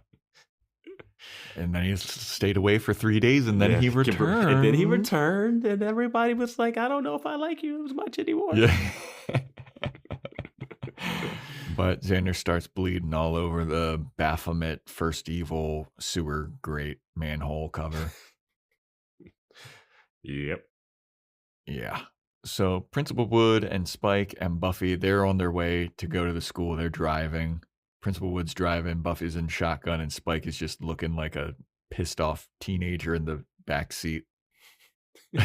There's a line where Buffy goes, "How long till we get to the school?" He's like, 10 minutes. And I was like, it has never taken this long to get to the school. Yeah, Buffy, how about you just run? You know, you seem to get everywhere faster on foot. Yeah. Xander in trouble. Casual drive to the school. They don't look like they're speeding, swerving lanes. They're just like, la da da da da. Yeah. He's putting on his blinkers. Well, he is driving black. He is driving black, so. That is true. That is true. Hands out the window. Officer? I'm the new principal at the high school. I'm here with my white. Yeah, that's what they all say. I'm here with 2 of the whitest people in Sunnydale. Look in the back seat. Look in the back seat. Wait, this is the whitest man you've ever seen in your entire life. A girl with a horrible police record. And a guy that fits the profile of a murderer that we've been looking for. He's not playing any music. It's just awkward silence as they're driving. Mm-hmm.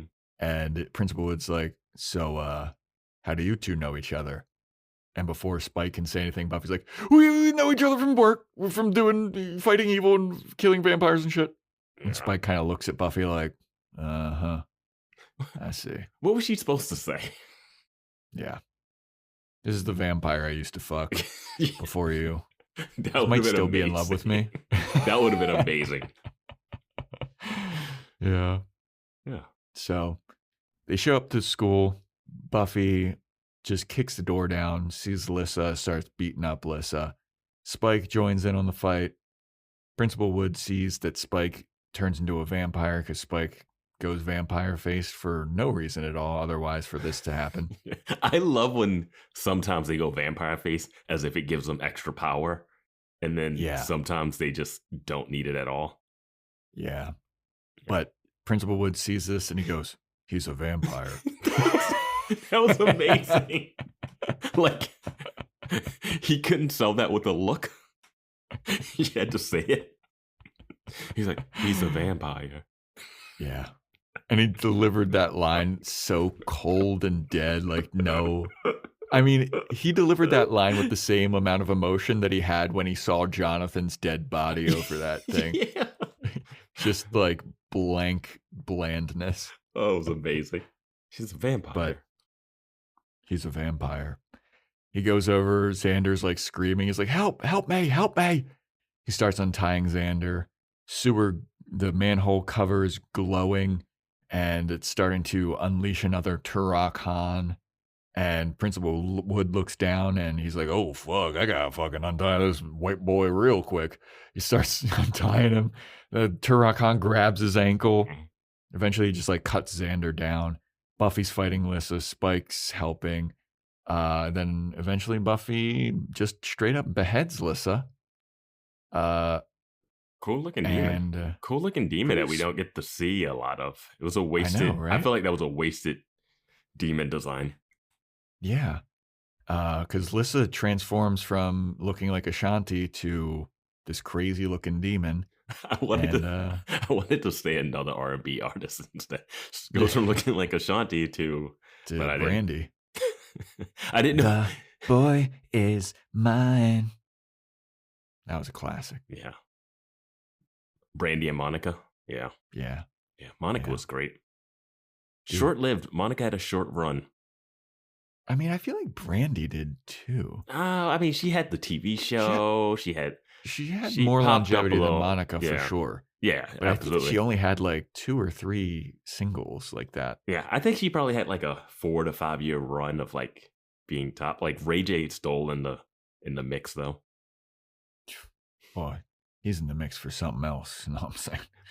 He was on that John Mulaney show that's on Netflix. He was like a guest. So We Love LA show or whatever. Yeah, it's that show is the best part of that show was the opening talking about LA, like the neighborhoods. Yeah, the neighborhoods. You can see that on YouTube.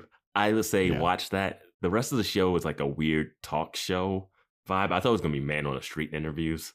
It's a really bad talk show. Yeah. Yeah. I'm gonna be a little controversial here. John Mulaney, not for me. Don't like his comedy really. I like he writes the Stefan stuff on SNL. Yeah. Like I really like his sketch writing stuff. Some of his stand up. I've The Kid Is in Town, New Kid in Town, I think was this older one. I really like that one. I haven't listened to like a lot of his newer stuff. Didn't love him in the Chippendales movie. I didn't even see that. And I think it's because sometimes when he's acting, he sounds sarcastic all the time. Yes. So it's weird when the character's not supposed to be sarcastic and then is supposed to be sarcastic. And it doesn't come across great. Well, I also just remember his when TV he was show. trying to get his sitcom going up. And like in the comedy community, it was like, the Mulaney Show pilot script is the best pilot we've ever seen. How has this not been made yet? Like, this is genius. Mulaney needs to be made. And there was so much hype surrounding like the written pilot of it. And then he got the TV show, and I was super jazzed about it because Seton Smith was in that show. Mm-hmm. And I used to do stand-up shows with him like all the time in DC and New York. And he was in an episode of Girls. Yeah. And he's like a legit funny fucking comedian too. Mhm. And then the show aired and it was just garbage, dude. Yeah, it was like a Seinfeld ripoff type thing. Like, I get that he wanted to kind of do a throwback. Like, oh, he likes Seinfeld. I wanted to go back to a multicam show, right? And it's like, Yeah. okay, cool. All right, good try. You know, Nassim Pedrad was on it. It was like a good cast. Martin Short was in it. And but it was just not great. And I feel like this Netflix thing has the same thing where it's like, let's do a talk show. And it's like, oh, cool, okay. John Mulaney doing a talk show. But he's just doing a talk show. It's not like a over-heightened parody. Like, he also does documentary now, which I really like, with Bill Hader and them. So like John Mulaney has that thing that I like that he does, and I don't like some of the other stuff. And a lot of people have been turned off because of the relationship stuff. Right. Yeah. So I have not followed. I didn't follow any of that. I know vague about it. I wasn't such a big Mulaney person that like once that happened, I was like, oh, I don't know if I like him. But he, you know, with female, with this female fans, that kind of rubbed a couple of them the wrong way. Yeah. But I mean, he's super popular amongst white women. Like, just white women fucking love John Mulaney. But some of them got off of it with the whole left the girl with and Olivia Munn thing. But no, I mean, just the SNL stuff is great. The documentary now stuff, his little bit in the Oscars, the Academy Awards this year was great. Talking about Madam Web or something. He also he did a sit down interview with Bill Hader for like, I think it was called like 92 and Why. And like they're just like sitting on stage having a chat about like comedy and their philosophy, and it was like a really awesome interview thing. But like his stand up is so mediocre to me. It's specific. It's a specific style, not for everybody. But if you like it, you like it. I prefer. I just sometimes it's acting. I don't know. That sitcom just did not work. Yeah. Now I'm curious about the pilot. Get to talking. I don't know. I'm curious about the pilot. Talking about John Mulaney. This is the tangent. I'm looking at my notes. Yeah, I'm looking at my notes of like where we're at in the episode, and I was like, how did we get from the Turok Han grabbing Principal Wood's ankle to talking about Mulaney? Yeah, that's going to be something for me to figure out once we go back and edit this episode. Anyway, he's a crazy demon. And then Buffy rushes over to help Spike because Spike started to like get beat up by Alyssa or something. Like she tossed him super hard into some kind of something. And Buffy runs over to check if Spike is okay, and Principal Wood sees it, and he's kind of like, ugh. She's looking after a vampire? Ugh. Principal Wood, just stab him. Right? Like, or he's like, he should have been like, what are you doing? Yeah. You're the vampire. Like they always have that. Like, you're the vampire slayer. How come you're not slaying this vampire? Oh yeah. He's been fine about opening up the whole night. But here he's like, yeah, I'm going to be silent. I don't even want to know how this even came about. Be curious. I was happy that Buffy was curious during dinner and didn't just go, oh, that's cool. You kill vampires? Cool. I don't have any other questions. Yeah. I mean, we always talk about how like the potential should sit Spike down and be like, what do we need to know? How do we do this? How do we do that? Yeah. What can you do? Riddle him with questions. They have a vampire. Can you turn into a bat? Can you explode into 100 bats and fly away? I just realized this. They have a vampire at their disposal, and Giles is drawing pictures.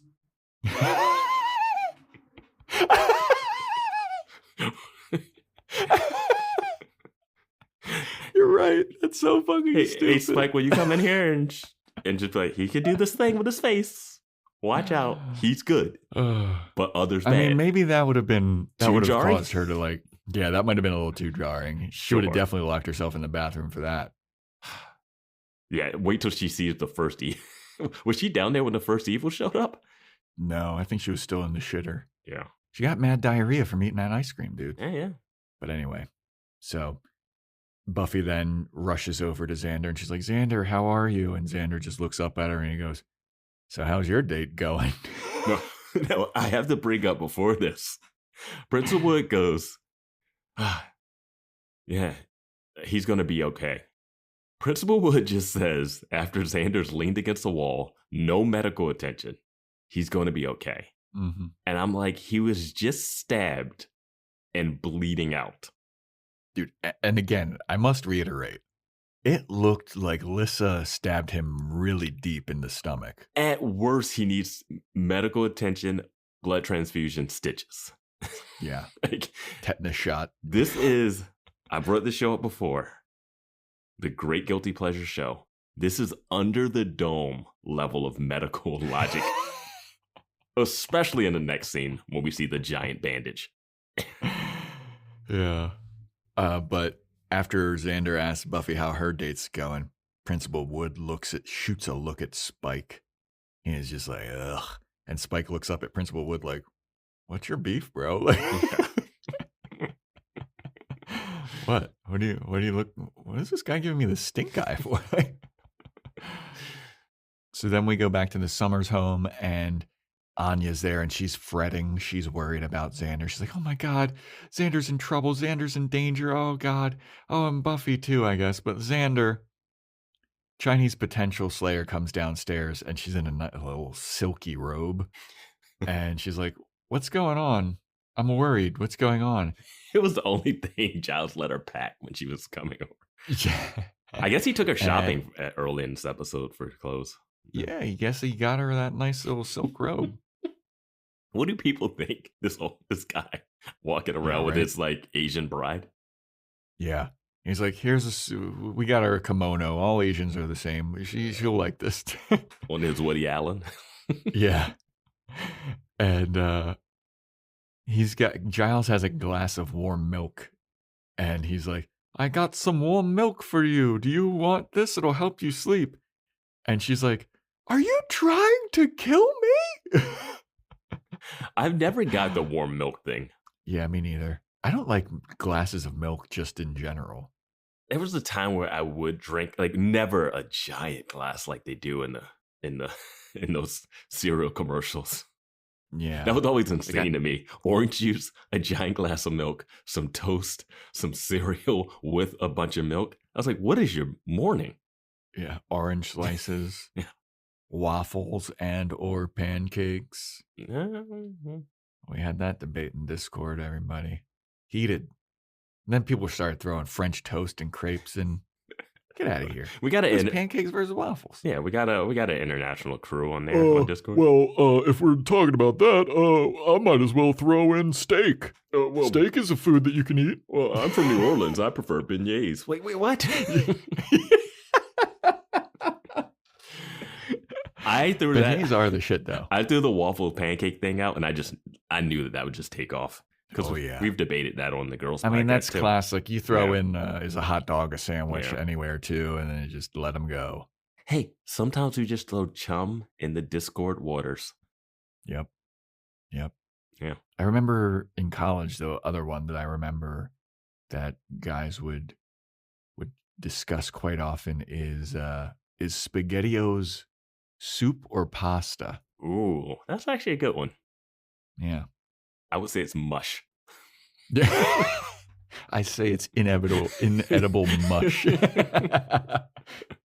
No, I like SpaghettiOs. SpaghettiOs are fun. I remember eating SpaghettiOs, but then it's one of those things where you think back on it and you're like, that color is just very vibrant. Yeah. Yeah. Yeah. But yeah, so Dawn is like looking at the door. She's like just has the door open, peering out, like waiting for people to come back. And eventually Xander, Spike, Buffy, they return. And Anya's all happy. She's like, oh, he's safe. Oh, he's back. They're back. And Xander comes in and he goes. Well, then Anya's pissed off that he's safe too. Yeah. Yeah. She's like, oh, he's back. Oh, good. I'm glad that his date didn't work out for him. Fuck him, basically. And Xander comes in. He's like, yep, another fucking demon woman was attracted to me. That's it. I'm calling it off. I'm going gay. Willow, do your worst. Make me gay. Turn me gay. I'm coming out. I want the world to know. Xander's freaking gay. Happy Pride Month. Happy Pride Month. Oh, yeah. This Happy Pride Month. This is coming out Pride Month. This is the reason we did this episode. Baby, I was born this way. I don't know that words, but yeah. And then Willow's like, what? And Xander's like, yep, come on, Willow, gay me up. Hey, what do I got to do? I just want to be gay. I want to swear off these demon women. I'm mentally undressing Scott Bakula as we speak. Is this how it works? And Andrew is there and he's like, yeah, Captain Archer or whatever. Yeah, was he doing a Quantum Leap or Star Trek reference? I think he was doing Star Trek, probably. One of those. I've touched boobs before, so I don't know.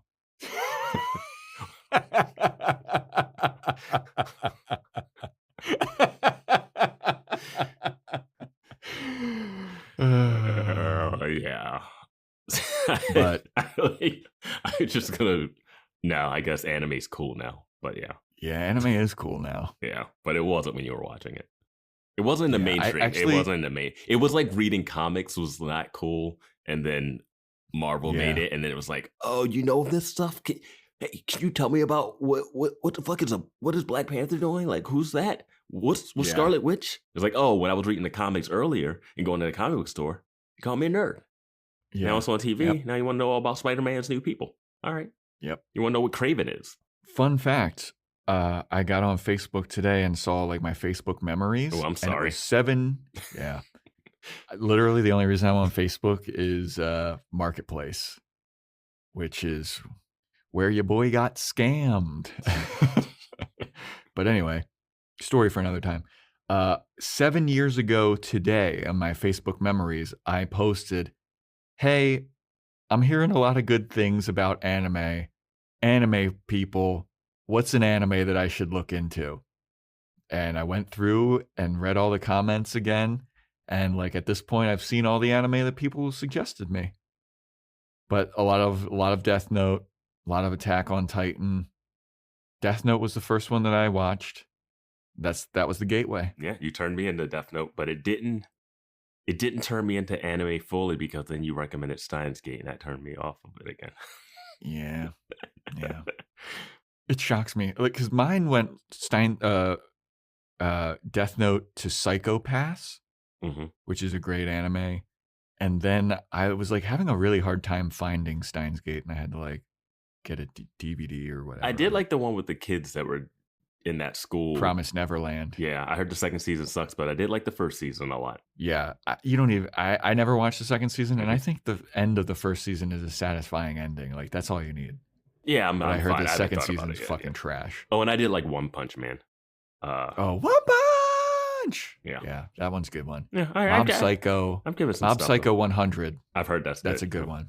Yeah. It's the same guy that does One Punch Man. It's great. And I'll say I've watched some Demon Slayer and I enjoyed that. And I watched some Hero Academia. I like that. I just haven't stuck with them. I watched some Chainsaw Man. I just haven't finished them. I just haven't finished them. Well, a lot of them are still going on. Yeah, but I mean, like, Chainsaw Man's just one season. I just haven't finished that season. No, it's still going on. It is? It is? Yeah. I thought the season ended. I think there's more seasons. Oh, yeah, I mean, but, I started when it first came out.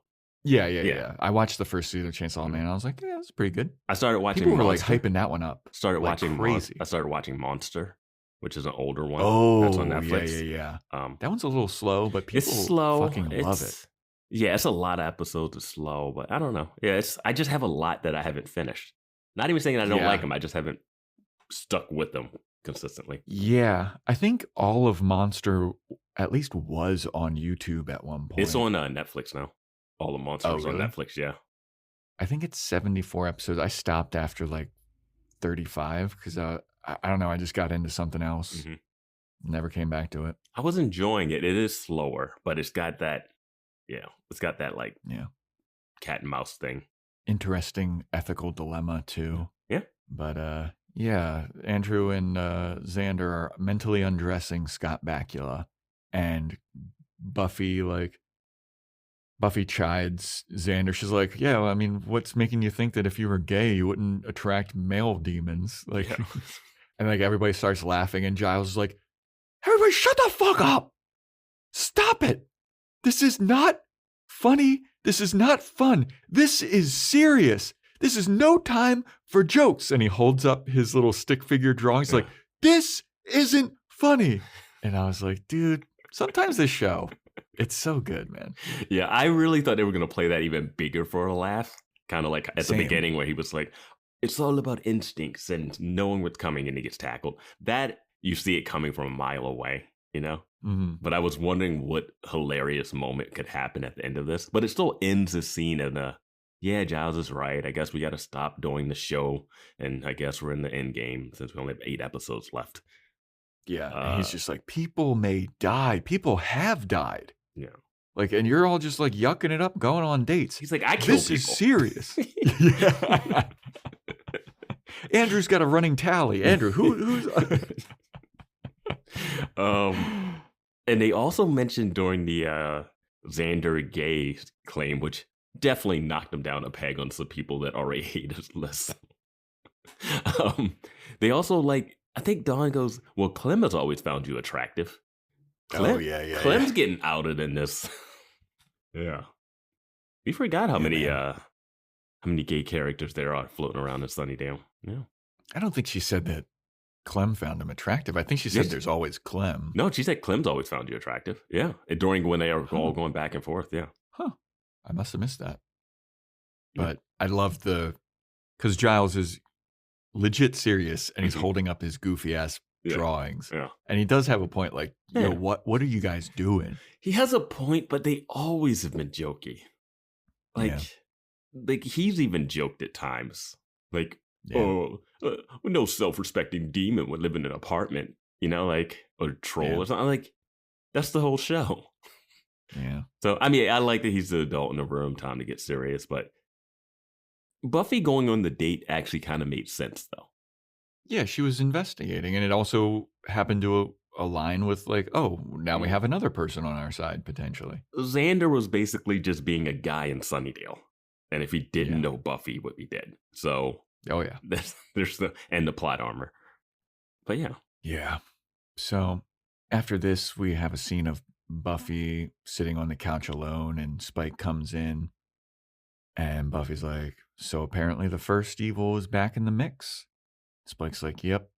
He was haunting Andrew, and first evil said that it has plans for me, so I should probably move out, hit the road, leave town. Hit the old dusty trail. And Buffy's like, no. Spike's like, really? She's like, yeah, you have to stay. And he's like, well, why? And Buffy goes, because I'm not ready for you to not be here. And Spike's like, well, what about Principal Wood? And Buffy just kind of looks blankly or ashamed. I don't know how to read that look that she had. She's like, I just need a love triangle for no reason, I guess. I don't know. She's like, throuple? Yeah. You good if I continually hurt your feelings? Like, I remember when we were like, quote unquote, together and I was hurting your feelings?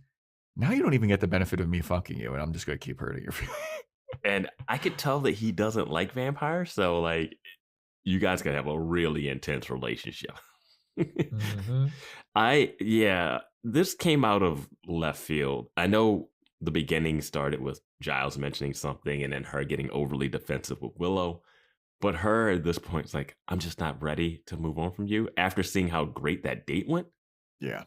Like, it wasn't like the date was going, like she was waffling during the date. And then he showed up and she was like, oh, I have feelings for both of them. She was into it. And then she had to go to She had the most delicious thing she'd ever had in her mouth in her entire life. Yeah, some brandied peaches or pears or something. Yeah. She hasn't even begun to begin. Yeah, she didn't even know that restaurant existed. Yeah. Somehow. How could you? It's guarded by 1,000 vampires. The most exclusive restaurant.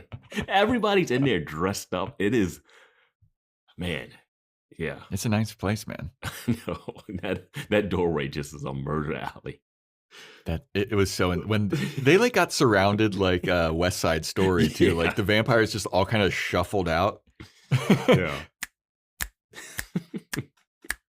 Start snapping. Oh man. But yeah, I don't love this.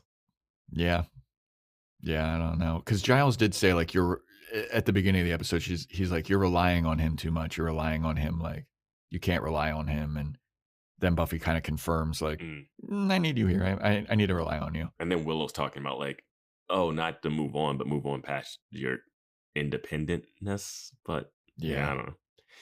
It's just weird that she's all of a sudden back to like kind of being open about.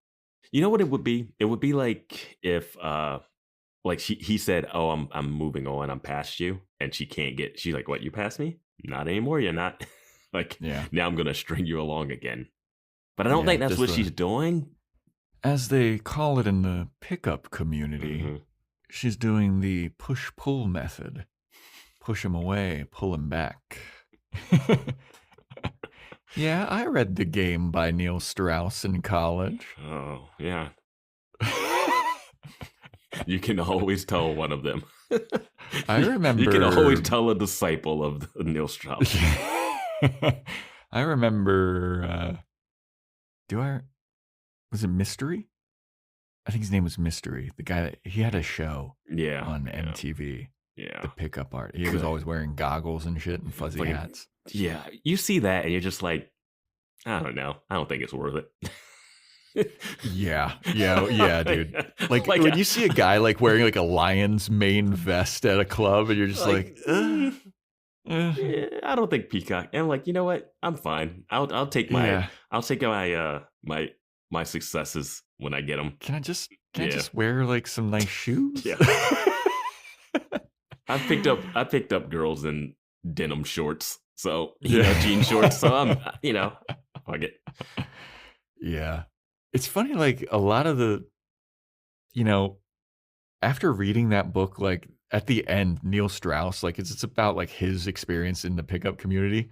He's like not happy, and he's like, I had a bunch of the sex and threesomes and shit, but like my life is unfulfilled. And people are like, this guy's a piece of shit. And he's like, hey, he wrote the book, and it was basically like it didn't work really. Yeah, he's like, this will not solve your problems. You will look like an idiot. You will get laid. Yeah, people will think you're an asshole. Yeah. Maybe do this if you are like, I need to lose my virginity for some reason. Do it once and then go back to being who you are. Yeah. Well, also like a lot of it is just like instilling confidence in people. Like some of the like principles is like, like this is like, hey, go to the gym, wash your hair, dress nicer. and people are like, this guy's a fucking piece of shit. And like, I mean, there's good stuff in there. But then some is just like how to manipulate a person into liking you. Yes. That's where you lose it. Like that's where you lose it. Where it's like you go along with it 85%, and then it's like, here's how to mentally trick a woman into thinking. It's like, whoa, wait, what? Hold on a second. I thought this was about like lifting weights and showering and becoming a better man. No, it's like the dentist system. It's about slaying puss. Yeah. Yeah. Oh, the dentist system is such a great episode. Yeah, it is. But anyway. Tangents. Oh, yeah. This is a tangent-heavy episode. And I will say this. By the end of this episode, I do have a real big thing to say about some past episode of Buffy based off of what happens in this next scene. Yeah. So, next scene, we got Principal Wood at home, and he is brushing his teeth, and he looks in the mirror, and he sees the visage of his dead mother. And it's the first evil. He somehow seems to recognize this as his mom. Yeah. Who died at... Well, I guess he could have seen pictures. Yeah, I guess he would have seen pictures, yeah. I mean, yeah, he was raised by the Watcher. You know that Watchers probably drew many sketches of his mom.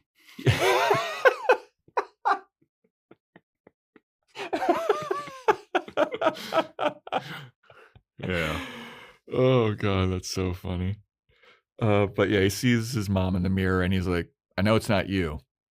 I know you're the first evil. And they're like, what? What are you talking about? What are you talking about, Robin? And then he just like walks right through it. And he's like, yeah, I'm not fucking stupid, dude. Like, I know you're the first evil. And Ricky's like, why are you here? And she's like, oh, I'm going to threaten you. And he's like, I'm not scared of you. You're fucking nothing. You can't even touch me. I've been slaying demons my whole life, dude. Like, get the fuck out of my face. Is he going to go to sleep? Yeah. Like, how do you go to sleep after that? Right? I mean, he's definitely jaded as fuck, though. Yeah. But going to sleep is another thing. Like, the first evil might not be able to touch you, but they do have minions. I guess he could just crack open a good book, Puts him right out. Take some melatonin. I would definitely sleep in the office tomorrow. I'd be wide awake at night and it'd be like, no calls today, and just like close the door and sleep in the office. Yeah. So he walks away, and the first evil's like, "You should come on my side," and he's like, "Nah, dude." And they're like, "How about this? All your life, you've been wondering who killed your mother. I know who did." And Robin Wood turns around. His interest is piqued. And the first evil goes, "You actually met him, and you fought alongside him." And then Robin Wood goes, "Spike. Dun, dun, dun." First evil's like, "Yep. Now what do you say to when someone gives you a helpful piece of information?" And Robin Wood looks at the first evil and goes, "Thank you." It was so awkward. And that's where the episode ends, though. But that thank you that he gave, it was so like little kid like. And I know that they're playing up like the mom child, but he's like, "Thank you, mommy."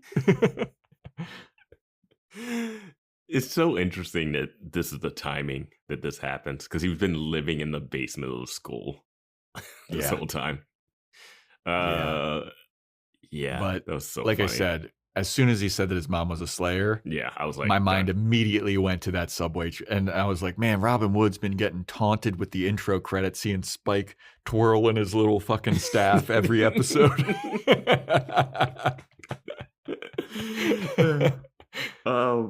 So this is because he's like, "Oh, my mom was the Slayer," and it was like, "What?" I was like, "Wait." For a moment, I was like, "The first Slayer," because he said he was like, she was a Slayer. I mean, the Slayer. And, it's like, well, there's a bunch of Slayers. Yeah, because back then there was only one. Yeah, and I don't know if he knows that there's two now, and if he knows that Buffy has a house full of potential Slayers. I think they said that he does know that potentials are there. Okay. It doesn't really matter. Yeah. Now, this is the thing. So we find out that a Slayer had a kid, and Buffy was shocked. She's like, "I didn't even know any Slayers had kids." Of course you didn't, because the Watchers don't tell people shit. Yeah. She's insane. It'd be interesting. Yeah. And Giles is on the outs. I don't even understand how Giles was such a wild card Watcher where they didn't treat him like he was any good for some reason, but they trusted him with the longest running Slayer that I could think existed. I mean, maybe Principal Wood's mom, because like maybe he was 4. If you say he was 4, so and she would have at least had him when 16. Yeah, I was gonna say if she had him at 16, maybe, but I would think she had him probably at 18.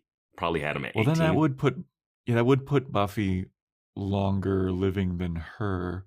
Yeah, she had him at 18. The mom, but I mean, it's close. The first evil's ghost even tells him like, "Hey, think about it. The math checks out. Like it all works out." Yeah, just like go back and check out the reports from the subway where nobody was there when the vampire, when Billy Idol killed me. With a rebel yell, we grab more. That'd be so funny if he killed Billy Idol. Or he threatens Billy Idol. He's like, "It's not me. It must be Spike again." Well, didn't they say that, like, didn't Webbs say that, look, Buffy said, like, well, actually, Billy Idol stole Spike's style or whatever. Something like that, yeah. But even before Billy Idol, there was, like, Sid Vicious who looked the same. Get out of here. So here's the thing. This little thing right here about this Slayer having a kid kind of hurts Spike's story about killing Slayers and why Slayers are able to be killed. Because when he's telling Buffy that, he tells them that they're dying because they kind of have given up and they don't have anything to fight for. And unlike Buffy, they don't have like friends tethering them. She was the only one that was like, had friends and had like connections. Everyone else has been isolated. And that's why that eventually they're like, "You know what? I'm just so tired of fighting." And they kind of let their guard down when they're fighting Spike. That was what he said.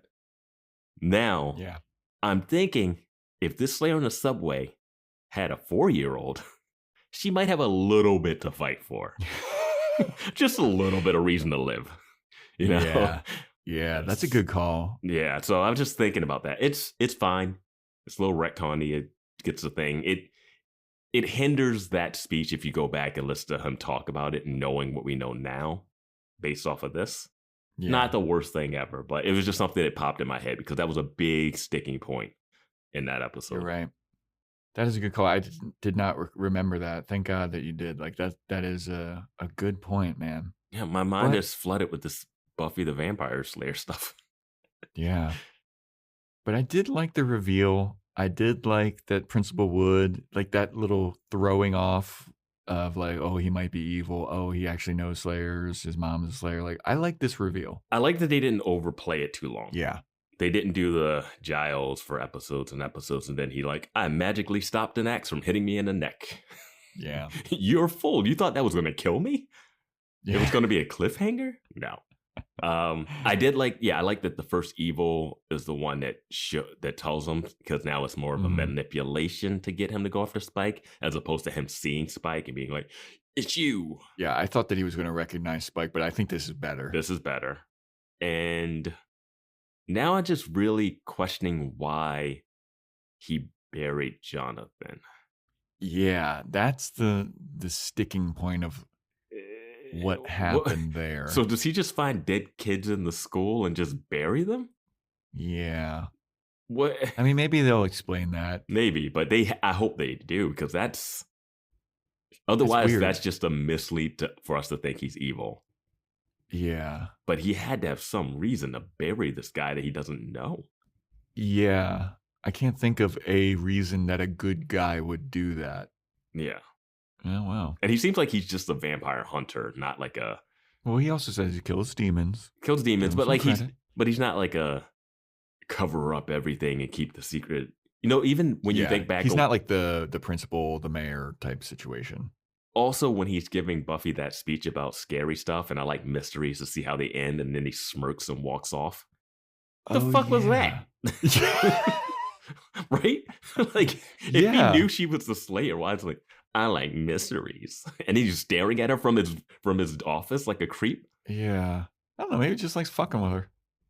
Maybe that's why he was like chuckling, like, she doesn't even fucking know who I am. I'm badass. But he was like, stop poking around evil, because if sometimes you see stuff that's like too much for you. It's like, you know, she's the Slayer, right? Like, what is that?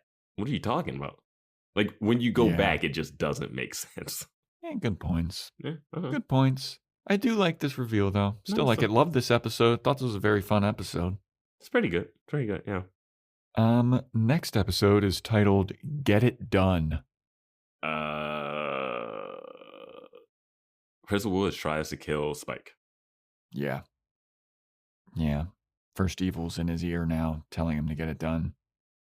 Also, Giles trying to come up with a game plan to fight the first evil with the potentials, I guess. There you go. Yeah. All right. Well, that's a wrap, everybody. Thanks for listening. Know this was a pretty long one, but you seemed to like that. Yeah. We talked about a lot of tangents. We talked about the show a decent amount. Yeah. At least 20% of the time. Yeah. Join our Discord. Hop on there. Let us know what you thought of the episode. What do you think about what's going on with Buffy? Join our Patreon, patreon.com/Boys Watching Buffy. We're doing Boys Watching Angel, Boys Watching Movies, Joe's Fashion Report /corner. If you want to get a shout out, Apple Podcast 5-star rating and review, Spotify 5-star rating, take a screenshot, send it in to us, buy us something off of the Amazon wish list. We got merch.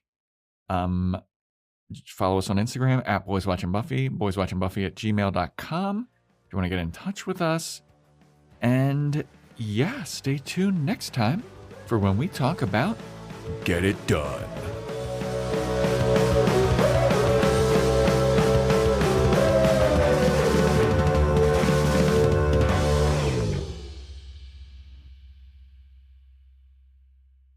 So, you didn't hire me for my counseling skills? They're valuable too.